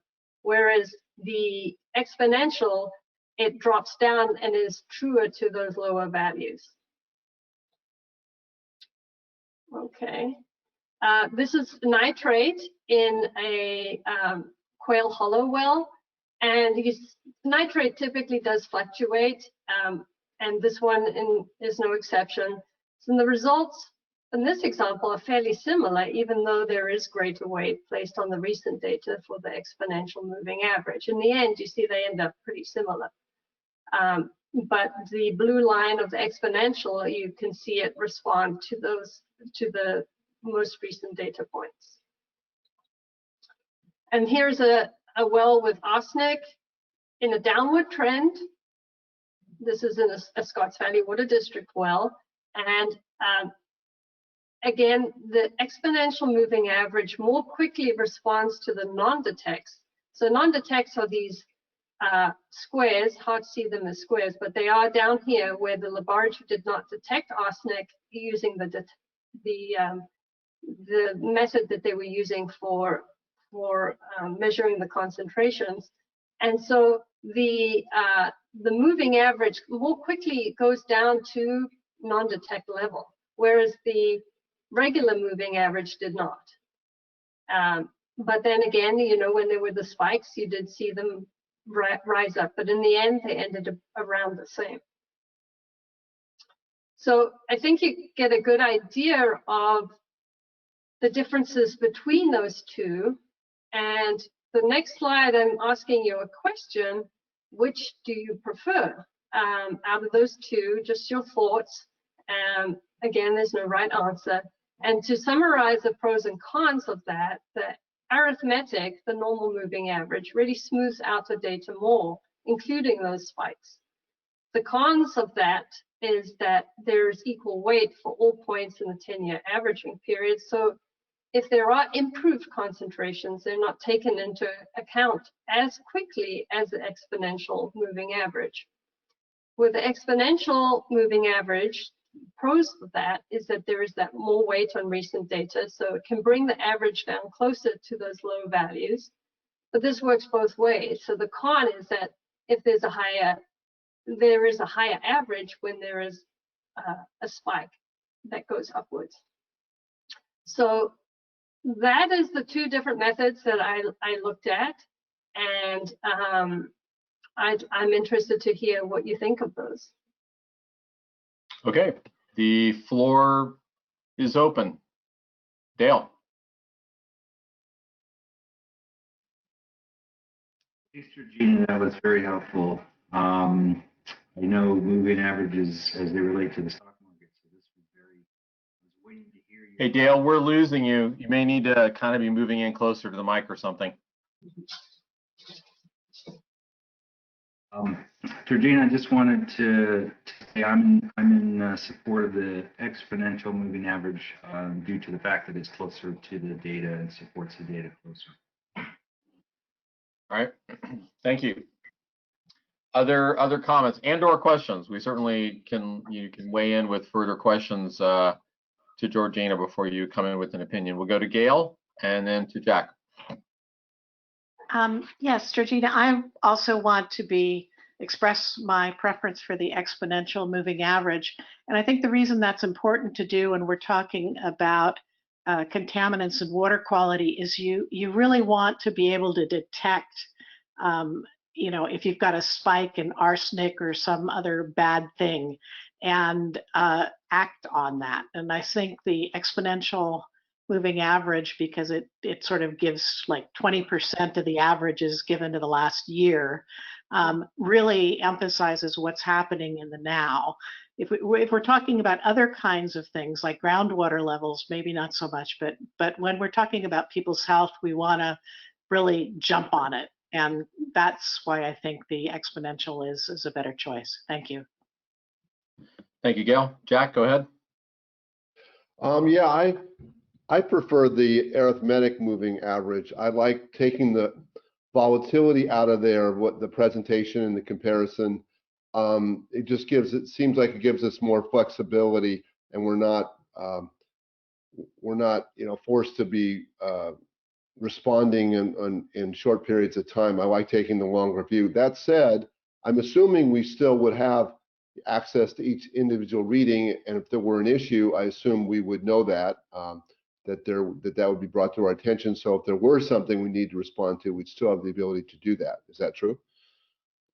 Yes, that's true. Yes. Each individual well, all of these wells that we're using actually are all the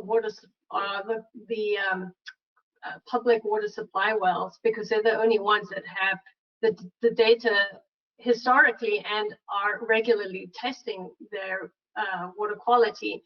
And we hope to add into the future some more wells, over the next 20 years or so, or however long, that we would be adding if these were wells that we could be sampling regularly. So, and if it's useful for public water supply, there are very strict standards on testing and reporting. We've talked about that before. So yes, but this moving average is only used to determine if there is this undesirable result that is happening within the aquifer. And again, each of these wells is selected because it is monitoring a certain aquifer. Usually it's like that.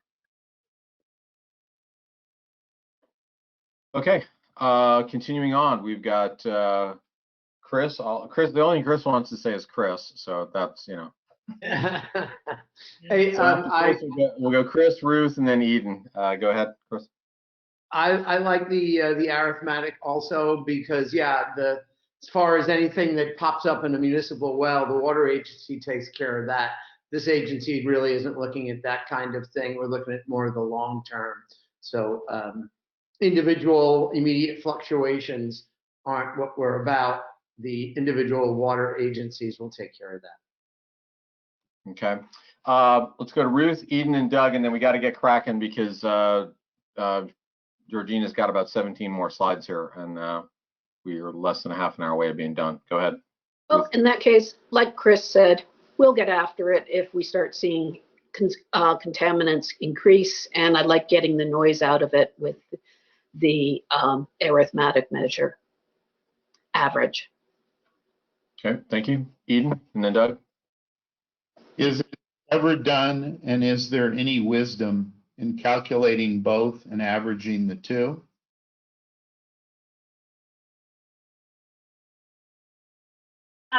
Interesting. No, yeah, no, what you would do is use exponential and then just change it so there is less weight on that last point. You can do that. That would be more statistically correct. Yes, that would be. Okay. And Doug? That kind of anticipated my question. That's what I get for waiting. So I infer that alpha relates to the weighting for the most recent item, and I infer that the value you used is traditional in nature. Maybe you could explain how you picked it? Yes, we use the default kind of. I did change it slightly. It wasn't. If I had used, actually, yes, I started with the default, and so I made it less weight on it, very slightly. I mean, it's a tiny bit, but that's, you know, it's small details there. It doesn't, it kind of gets to the make a point big where difference. the downside of the exponential approach is that it's a little bit less transparent, and you do have the opportunity to monkey with it by playing with alpha. This is true, yes.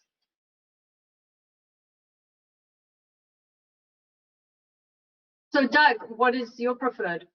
Sorry, maybe I missed it. I'm flipping and flopping. I came to the meeting preferring exponential, and now I'm kind of tilting toward average, darn it. Okay, well, you've collectively not made it any easier on yourself or Georgina, but we will see what happens next. Obviously, eventually you will need to make a decision. So Georgina, with that, let's go ahead and proceed. Okay. Now we very suddenly jump into undesirable results. What might those look like? And it usually is a statement. This is the first time we're actually coming up with a statement of what undesirable results are for any of the indicators. So what you see here in the blue section of the slide, light blue section of the slide, is an example of what undesirable results for degraded groundwater quality might look like. And the variables that you see in those pointy brackets in yellow can be changed to reflect more or less flexibility in avoiding undesirable results. So the any or some, that refers to that we have 14 representative monitoring points, all of which are public water supply wells, as I just told you. And any means something like this. An undesirable result occurs if a representative monitoring point exceeds their water quality minimum thresholds. So that means you can never exceed any of those thresholds. If we use the moving average, anytime that moving average goes over the minimum threshold, then that's an undesirable result. And that's any of those 14 wells. If you say some, what that means is that no more than a certain amount, say 10% of wells, can exceed their water quality minimum thresholds. So that allows some of the wells to exceed those thresholds. You could add something like if they can exceed it for a period no longer than a year or something like that. That's a lot of detail. But what does what does 10% look like in this case? If you have 14 wells, 1 in 14, that's like 7% of wells. If it's 2 out of the 14 wells, that's about 14%. So if you said 10%, that really is just 1 well out of the 14 could exceed that minimum threshold using its moving average.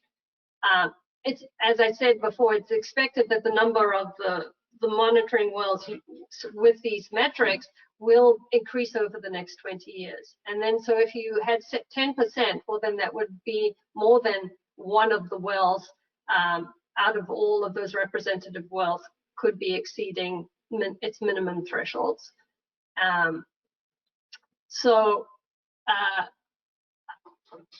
You can see I had anticipated that people would go for the exponential moving average, and in fact, you see here I say 10 years. That's separate from exponential. I think 10 years we have to stick with that. But again, that is something you could change. But because we're kind of tied to how often wells are sampled and tested, I think the 10 years makes sense.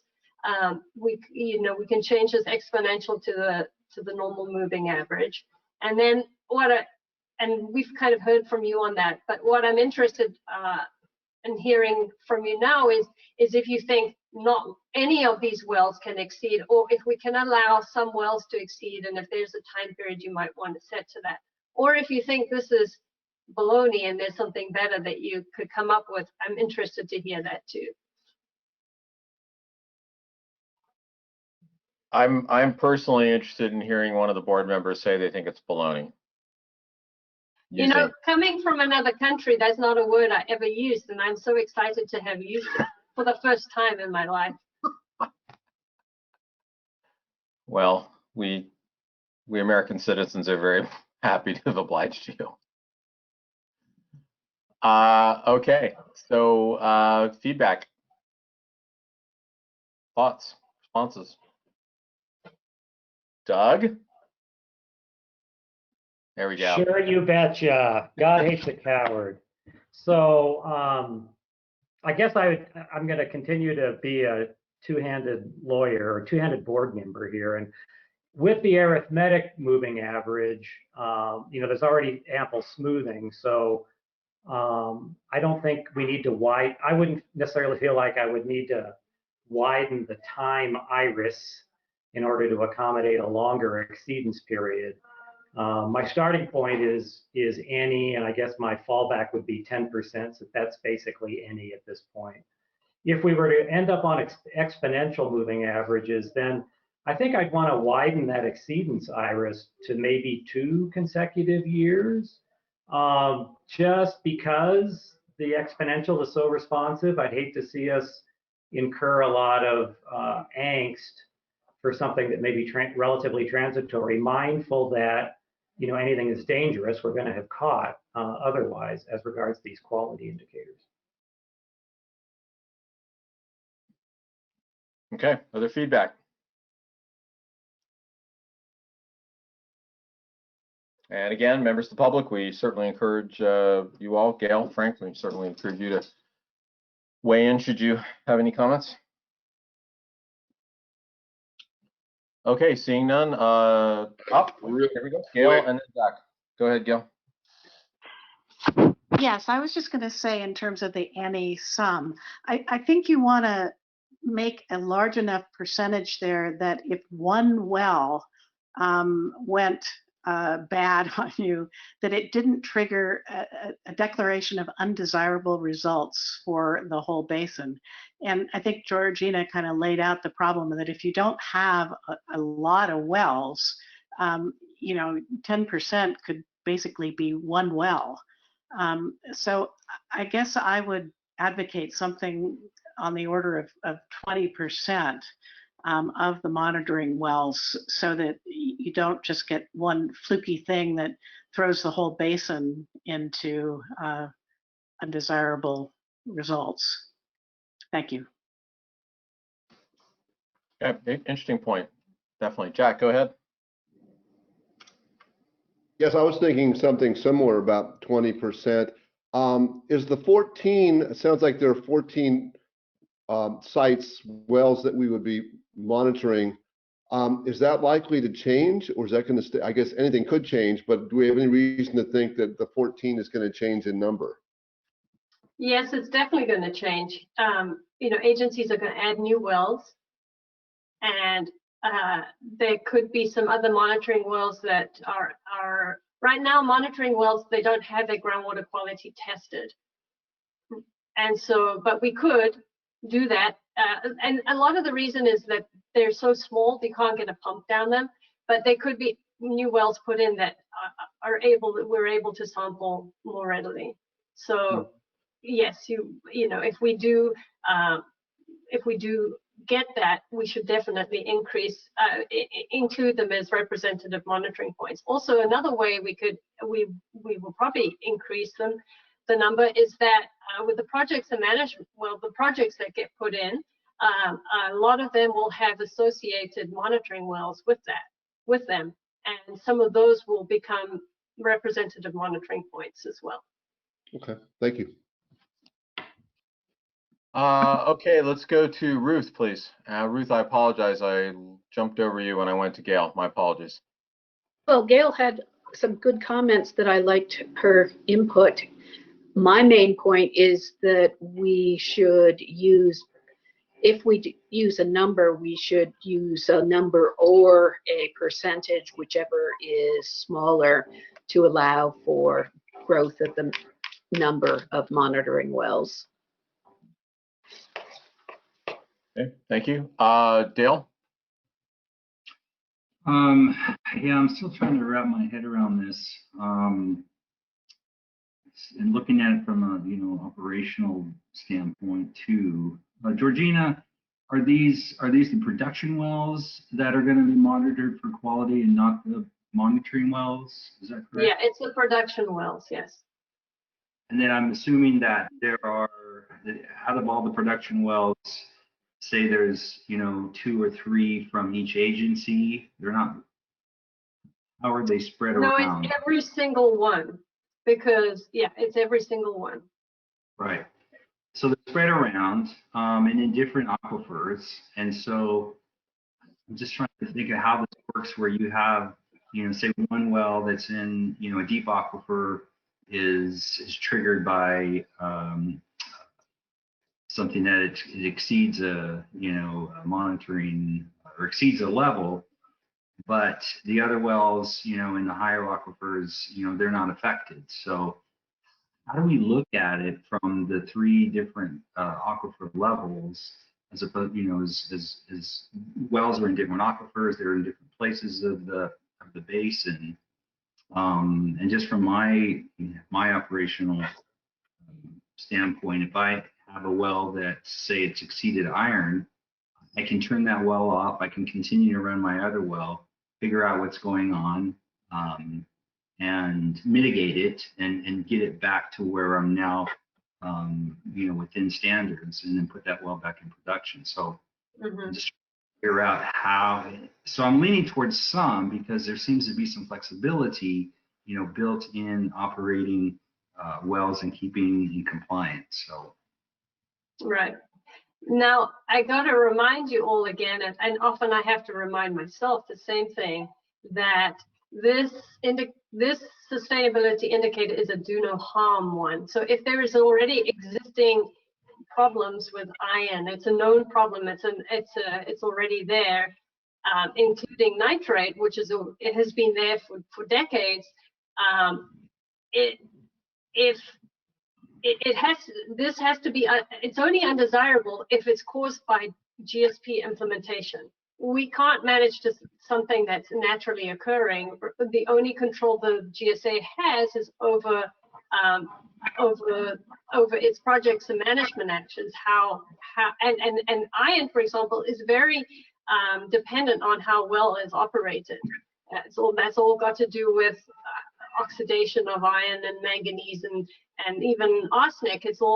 They're all interwoven there. And so again, if it's something that's naturally occurring, if it's already exceeding minimum thresholds naturally and historically, it's not undesirable.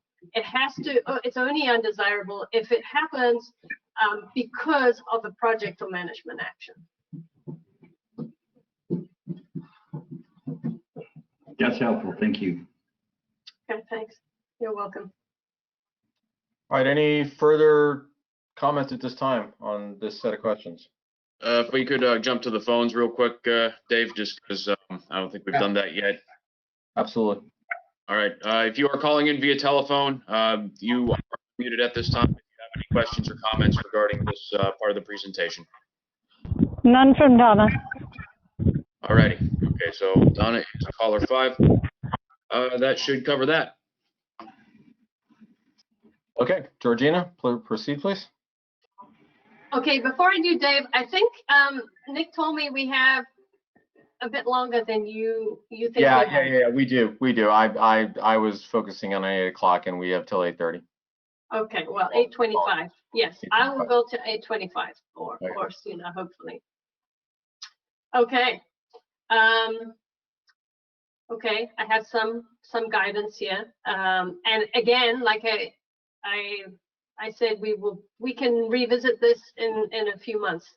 We were gonna put something down on paper now and see how that goes. You're gonna see the process that I'm working towards in developing these SMCs coming up in a few slides. And so this actually ends the section here on degraded groundwater quality, undesirable results. Maybe we've already covered final questions, but Dave, I'll hand it to you to do this final wrap up of this. Well, I again just open the floor really. So let's look to board members first. Any questions or comments, and then we'll open up the floor one more time for public. Anything? Okay, I think we've done a pretty successful job at getting input along the way. So with that, Georgina, I think we can continue on. Well, yeah, and we're going to also wait for your comments by email if you have any, and we'll give you those same 2 weeks that you have that we gave you for surface water. So I just remind you of that. Yes, thank you. Okay. Right. Okay, changing gears now. We're gonna get water quality out of our minds and go back to chronic lowering of groundwater levels. And I'm going to show you some of the preliminary minimum thresholds and measurable objectives that we've come up with. And previously we had got input from you that there was support for the following methodologies for minimum threshold and measurable objectives. And these are what we used in the examples that you'll see in the upcoming slides. And there's also a packet with all the hydrographs with the meeting materials, if you want to look at each of the wells. And here is where I'm going to talk about the path to finalizing these minimum thresholds and measurable objectives. So far, we've just been talking about preliminary minimum thresholds. And these, effectively, that's what we're just doing now. We're just doing these preliminary metrics at this stage, and that there is opportunity to revise them over the next almost a year. So for minimum thresholds, after we come up with these minimum thresholds for all the sustainability indicators, now all of the sustainability indicators I've said there, so we still actually have storage. Groundwater and storage is still the next one, and I was hoping next month to talk about that, but we'll see how that schedule goes. That would be the fourth and final indicator. But we have to develop all these minimum thresholds first, because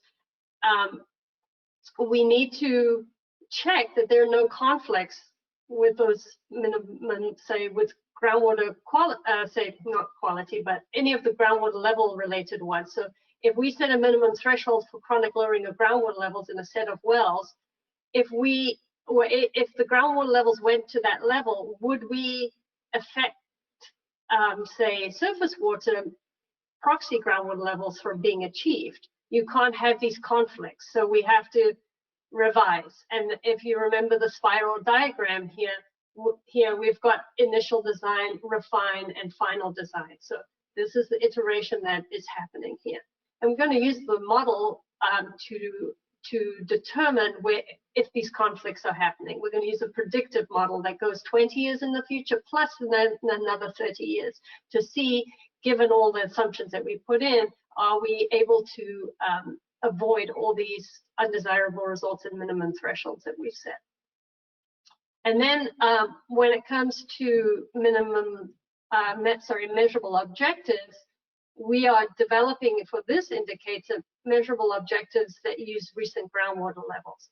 But for those areas where we want to recover some of the groundwater levels, then we need to use the model to develop those preliminary measurable objectives that reflect those improved levels that are actually achievable. We don't just look at the hydrograph and say, oh, we want some number up higher, and you'll see that on some of the slides that I'm going to show you. And so that's why we need that model to determine how aspirational we can really be with this recovery, considering the projects and management actions that we select. And so we also have a lot of work to do on projects and management actions and incorporating that into the model before we can get answers to a lot of questions here. Okay, so the representative monitoring points for chronic lowering of groundwater levels are shown on this map over here, and there are 15 of them. The different colors there represent different aquifers that they're in. And the legend here on the bottom left, you can see that. And so some of the wells actually have two wells. They're nested, they're monitoring wells, nested, meaning, oh, they're very close to each other. They either are completed in the same bore separately, or they're right next to each other. And they monitor in the shallow, say in the Santa Margarita, and then also in the Lompico aquifer. And selecting these was based on the three main criteria. One, that had to be representative of nearby wells screened in the same aquifer. Two, it's preferable to be dedicated monitoring wells, and we've had some discussion about that already today. And three, that it has a long-term record. Well, some of these wells don't have as long-term a record as we would like, so there's less of priority on this one. Any monitoring well in this basin is almost, that's great. That's what we want to use because we have limited wells to choose from. So you have the hydrographs of all of these wells in the packet. Like I said, I'm just going to show you a few. And here we set off with a well in the Santa Margarita aquifer, so in the Olympia well field. And it is a pumping well, which is why you see these big fluctuations here. It's not like a monitoring well where that would be much smoother. Some of these are recovering pumping levels, which is not ideal. And that's why one of the reasons we prefer to have a dedicated monitoring well. So the horizontal lines that you see on the chart are, the lower one is the minimum threshold, and that is derived from the lowest point, or the minimum level, as I already showed you on a slide previously. And the second higher line is the measurable objective, and that was based off the 10-year average. We looked at this last 10 years and we said this is where we would like groundwater levels on average, would like to keep them here. We're not having this higher because this area doesn't need recovery. So I have a similar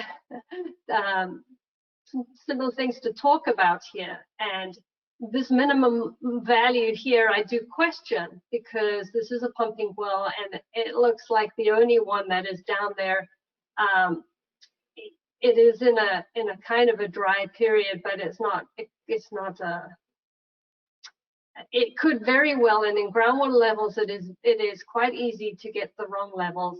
A lot of these wells are going to actually be equipped with data loggers. It will help us with our reliability of our data, but right now all the historical data is hand measured data. So you know, I do question this, and so I have put the minimum threshold here, but I do wonder if it could be higher. And as I mentioned before, I like Gail's idea of taking, say, the last 5, which you would take these lowest 5 points here or whatever they are, and you would average those to get some other level. So in this case, it would end up being very close to the 330. I'm not sure what that is exactly, but it would be closer up here to this single point being so down low. So I'm gonna, I think this might be the only well like this. This really happens often when there's a pumping well, although Chelsea did show you one when there was a monitoring well with that one level that went down low. The second thing I want to talk about as I go through these slides is really illustrated mostly on the next slide. And so before I get to that, yeah, this well here, the measurable objective I already said is the 10-year average. Make sure I cover that. So this is another Santa Margarita well in the Quail Hollow well field. And so that second point I wanted to share with you is that we can use the groundwater model to determine what groundwater levels are predicted to have been in the period where there were no data, when this well wasn't even here, for example. So this well, the solid points that you see here is the measured data. And this well, fortunately, was nearby some other production wells, and we were able to synthesize this data with these hollow symbols over here. And you've seen this before in a slightly different chart. And from this, we figured out the minimum was probably around 450 feet in this dry period, this long, how many, almost 10-year dry period that there was in the 80s and early 90s. So we can, and I'm showing you a hydrograph. Some of you saw this similar hydrographs like this from the model yesterday.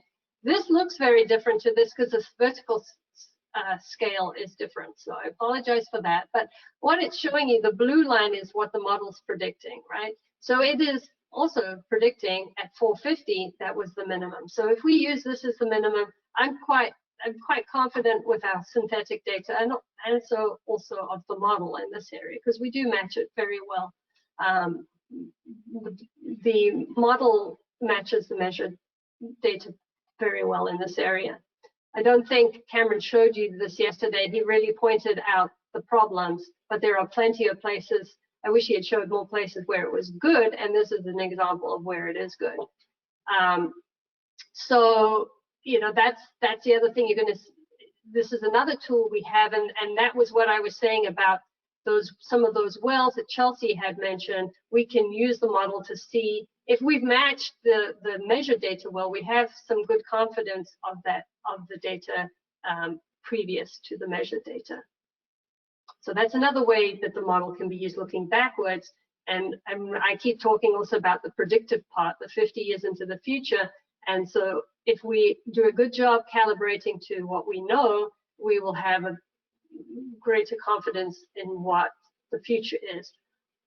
And I'll leave it there because climate change and things like that are still always uncertain, right?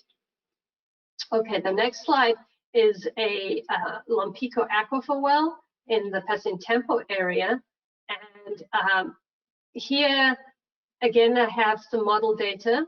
You see it doesn't match completely as well here, but what I wanted to see is this low point here the minimum threshold? Is that really the low point? Or did it go much lower than this? And from the model, and all the Lompico wells have this very similar pattern here that I then gives me confidence to know that this is probably the minimum, about the minimum level that that groundwater in this area went to, or at this well. And so this is in an area where we are expecting some recovery of groundwater levels because there has been this historic decline, and that's why I have a question mark here. This line is representing 10-year average, recent average, and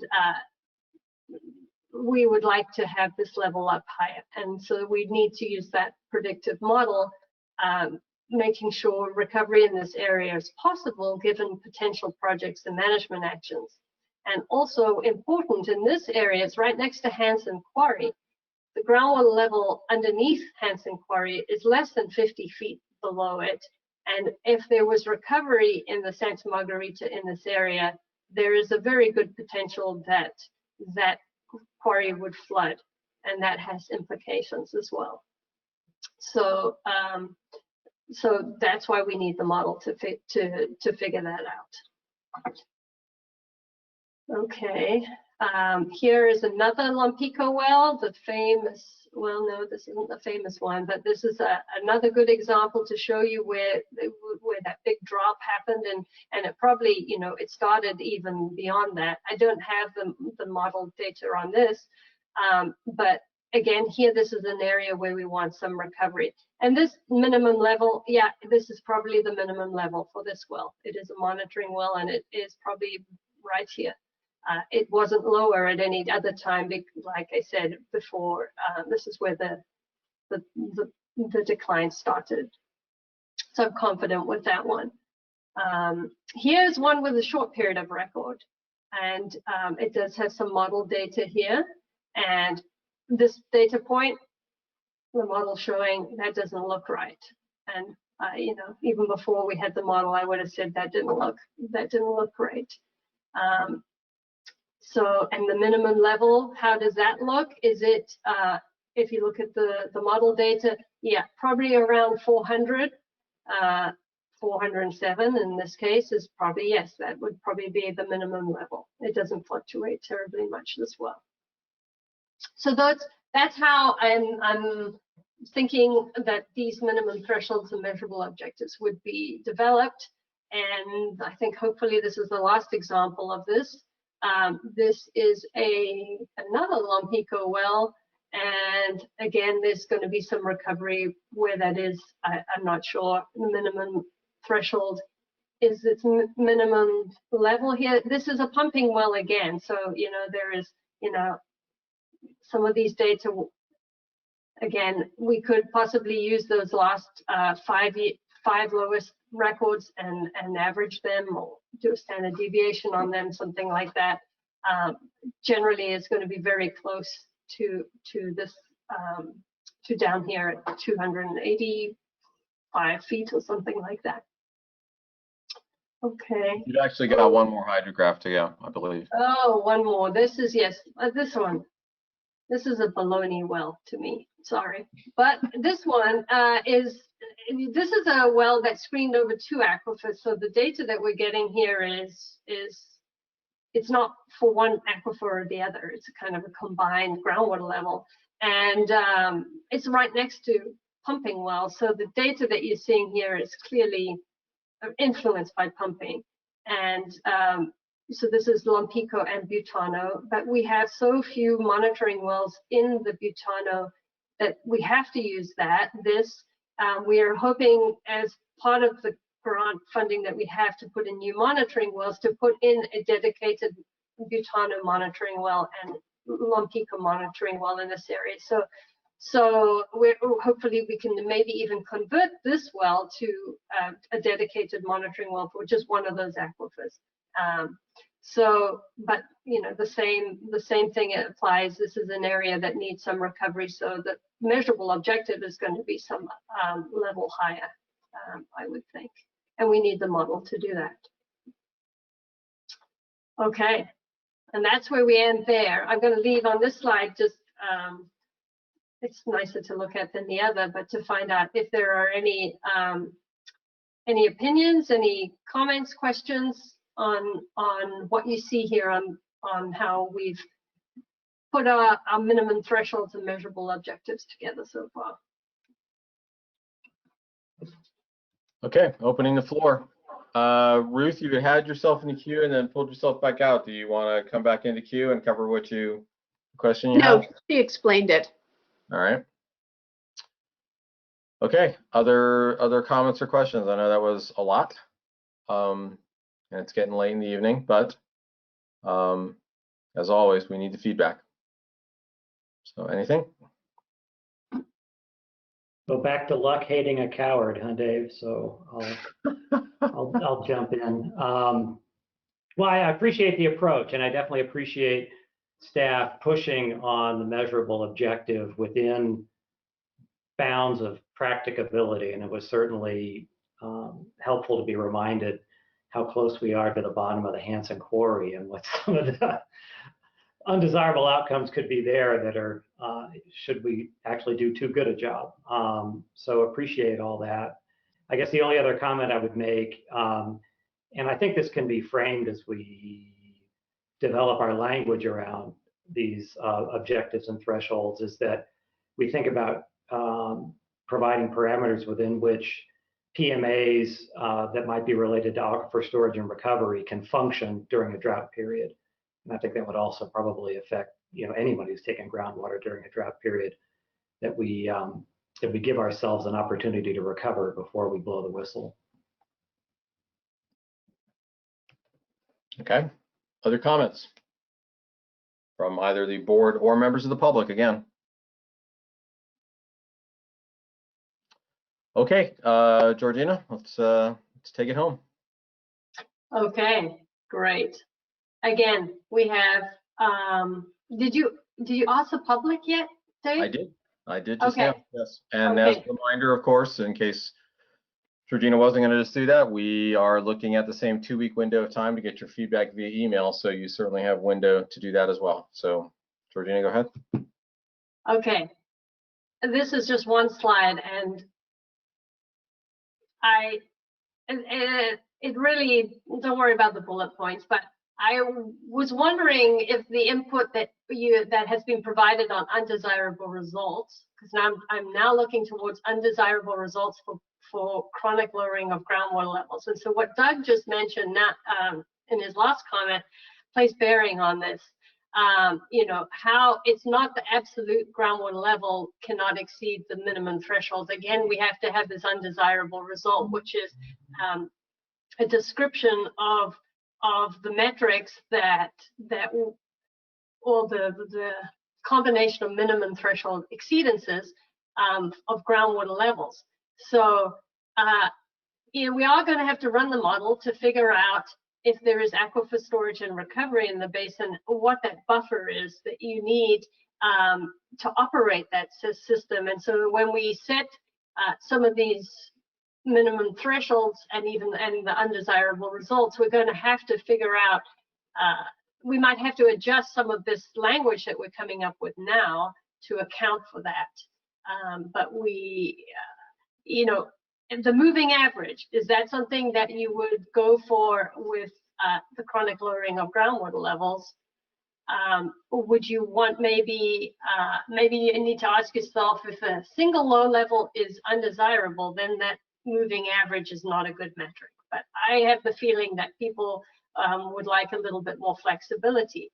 Maybe the 10-year averaging used for the water quality is not suitable for groundwater levels because, one, that we do actually have much more, we have monthly or better measurements of these wells.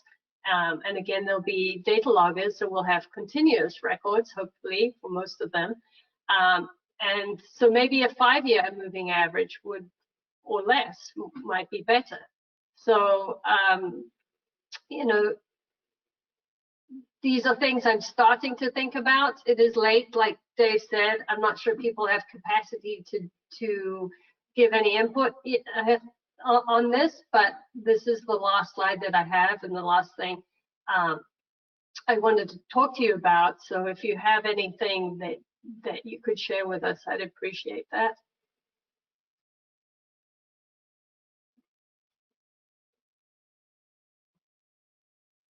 Oops, sorry, I had myself muted because there was noise outside. Chris, let's go to Chris, please. Chris Perry.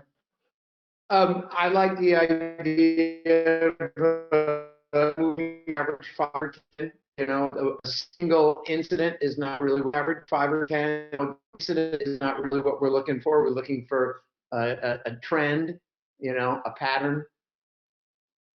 So I think that makes sense.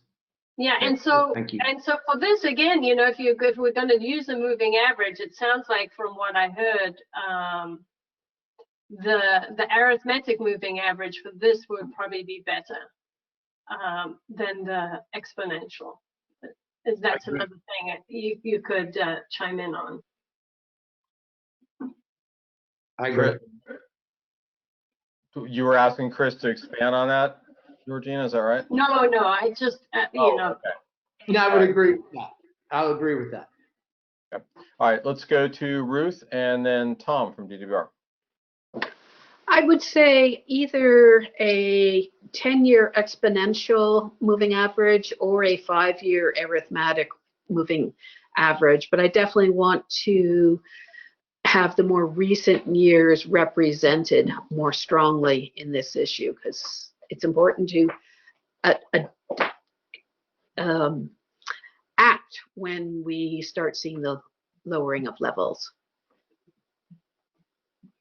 Okay. Tom Berg, go ahead, please.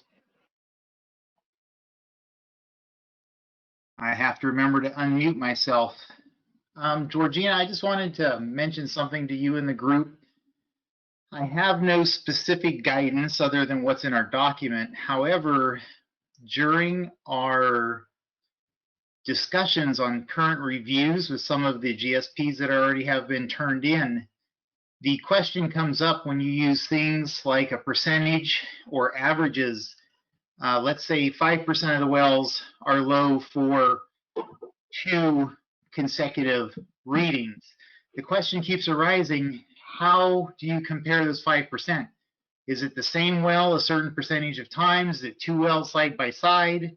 So you need to have some parameters when you're doing a percentage that you're not appearing to intentionally spread out the data as to not divulge an undesirable result. So that's something to think about. And when you're talking about the moving average the same way, is it still a number that doesn't draw a line in the sand, but provides a known baseline that you have exceeded when that truly occurs? Not just we've averaged everything so we don't see the exceedance. So that's what I want you just to remember. We need to be able to define it somehow that when you explain it to me later, I'd say, oh, I understand that. All right, thank you, Tom. Georgina, any immediate response to what Tom just raised?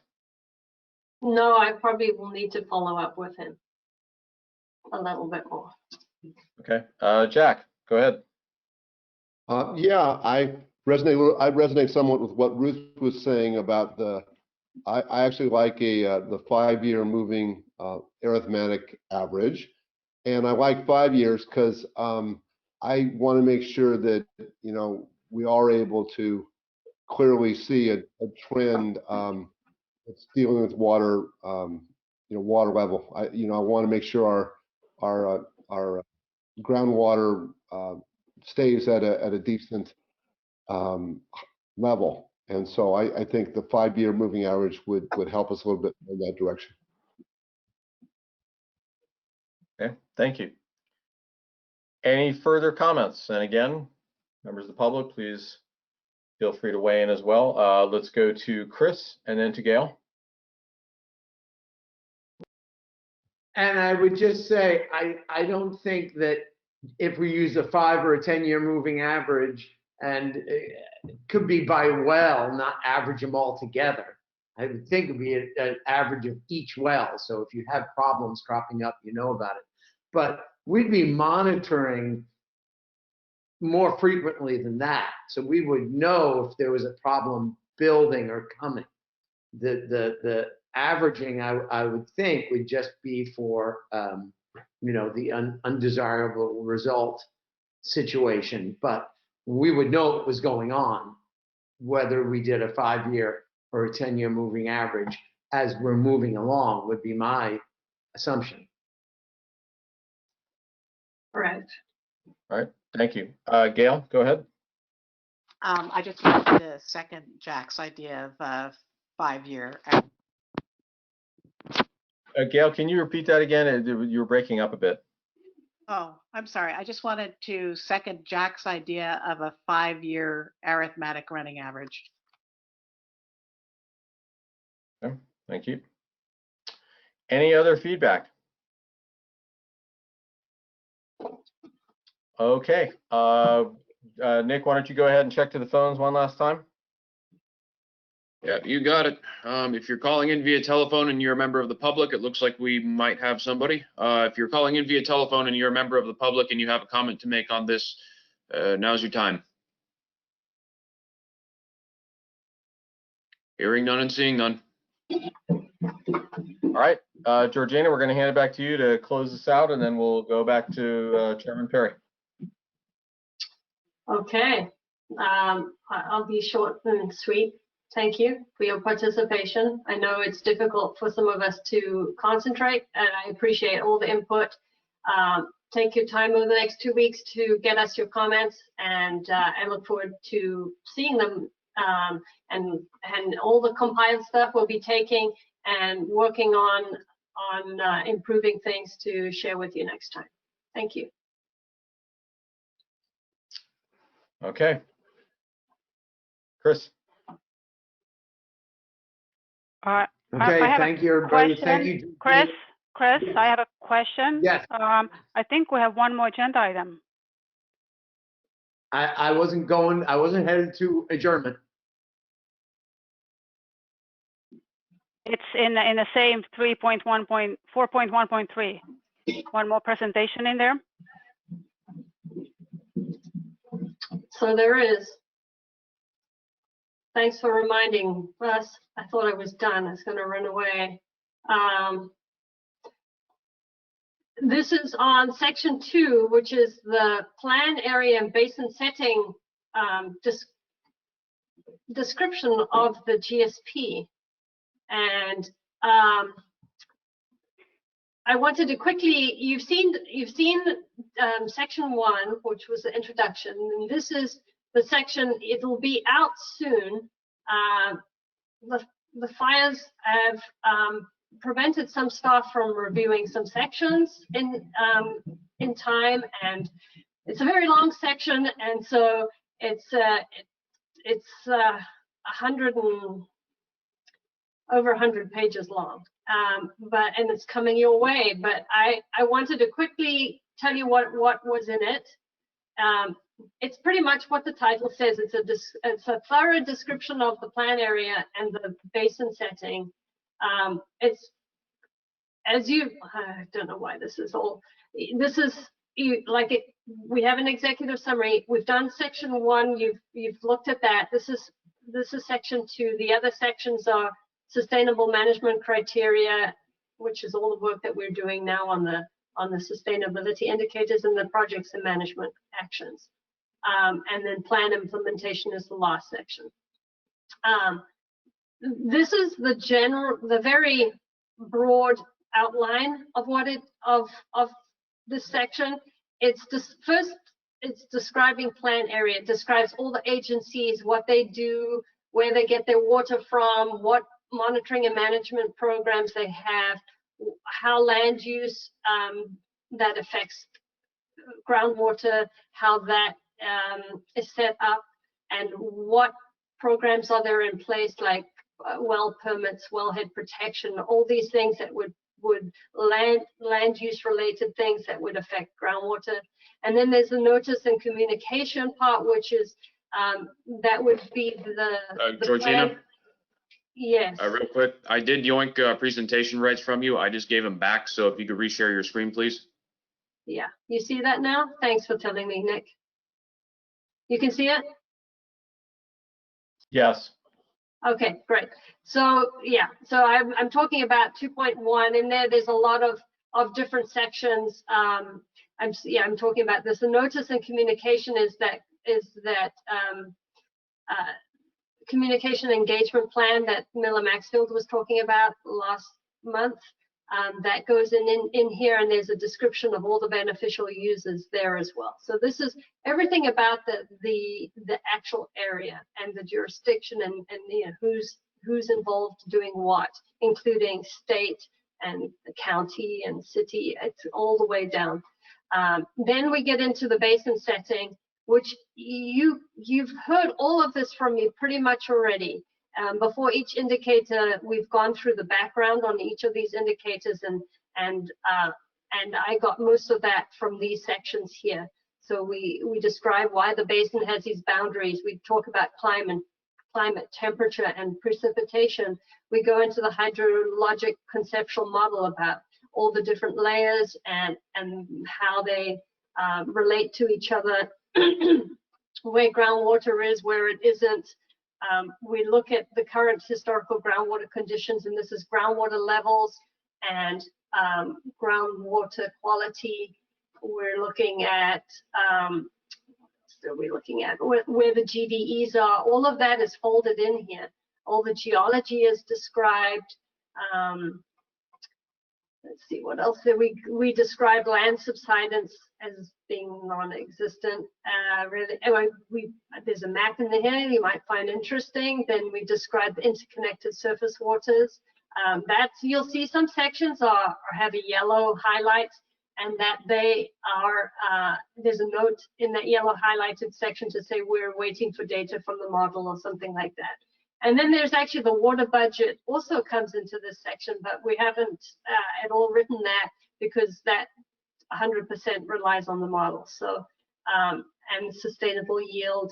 And then there's management areas. That's just a placeholder. There's a potential still to have management areas that's still there, but we'll see. This is a very long section, and I wanted to get it out to you as soon as possible because there are other long sections also to look at. And so this, we're going to give you 2 months or so, to look at this, especially now that we have all these crises happening. I think the 2 months is reasonable. Also, you may not look at every single section here. I think Paretta's going to talk about the process for developing this. Commenting on this section of the GSP. So I'll hand it over to her. Okay, thank you, Georgina. So it is, I think, 150 pages or something to that extent. The staff has reviewed it, provided comments.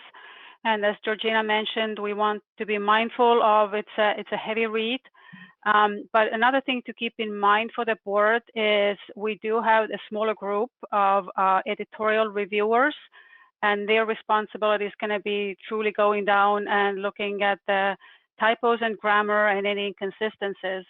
So what we are expecting or hoping to get from the board at large when reviewing this section is truly areas that don't make sense and it may be missing something or inaccurate.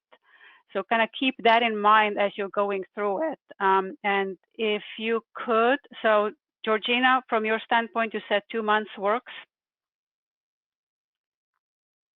Yes. So we would like to bring it back to the board in October, on October meeting, end of October.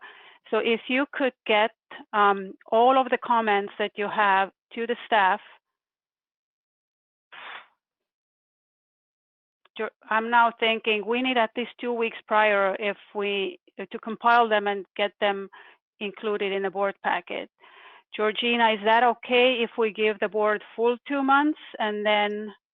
Yeah, I do think we need to give them a full 2 months. But November, we don't even know what's going to happen with our board meeting in November because that falls on Thanksgiving. How time critical it is for you to have it wrapped up? Or at least move to a final draft phase, I guess, not wrapped up. Right. I think we haven't really talked about it, but we do need a meeting in November, and it will have to be pushed forward like it was last year. Okay. So let's for now then go 2 full months for board to submit their comments. So it's October 22nd is the fourth Thursday in October. Submit them to Nick, all of the comments, so we can compile them focus on truly material comments and issues, not on little typos. And the reason why they're coming to staff is we're going to try to make some sense of it and group them together to make it a little bit easier for consultant to start considering them. And we do make all of them available for public review so they can see what the public has visibility into what board commented on. And then after that, we will circle this whole document to the editorial reviewers at some point, depending how many comments we get on content. And I think I was trying to say this earlier, but it's late now, and I'm not so coherent. But the section is not actually ready, and we will give you the full 2 months from the time that it's posted on the website. I was hoping to get it done by tomorrow, but because some of the staff looking at it are fighting other things right now, it might be next week. But we will give you the 2 months from that date it's posted. Okay, and then Nick will email all of the board when it's posted, so you know you have it accessible to you. Thank you. Any questions or any questions on the process or any of that? No. Thank you. Okay, thank you. Okay. Future items, I think we can see what are the events calendar. So it brings us to number 10 at 8:33, 3 hours later. So moved. Second. Okay, you guys are a marathon. This is a very difficult time to have squeezed this in. It would have been understandable if we canceled both these meetings, but we did accomplish a lot. So thank you all for hanging in here so long, and thank you everyone, especially from San Lorenzo Valley, and our best wishes for the board and the people up there and their water supply. All right, everybody take care. Good night. Thank you. Good night.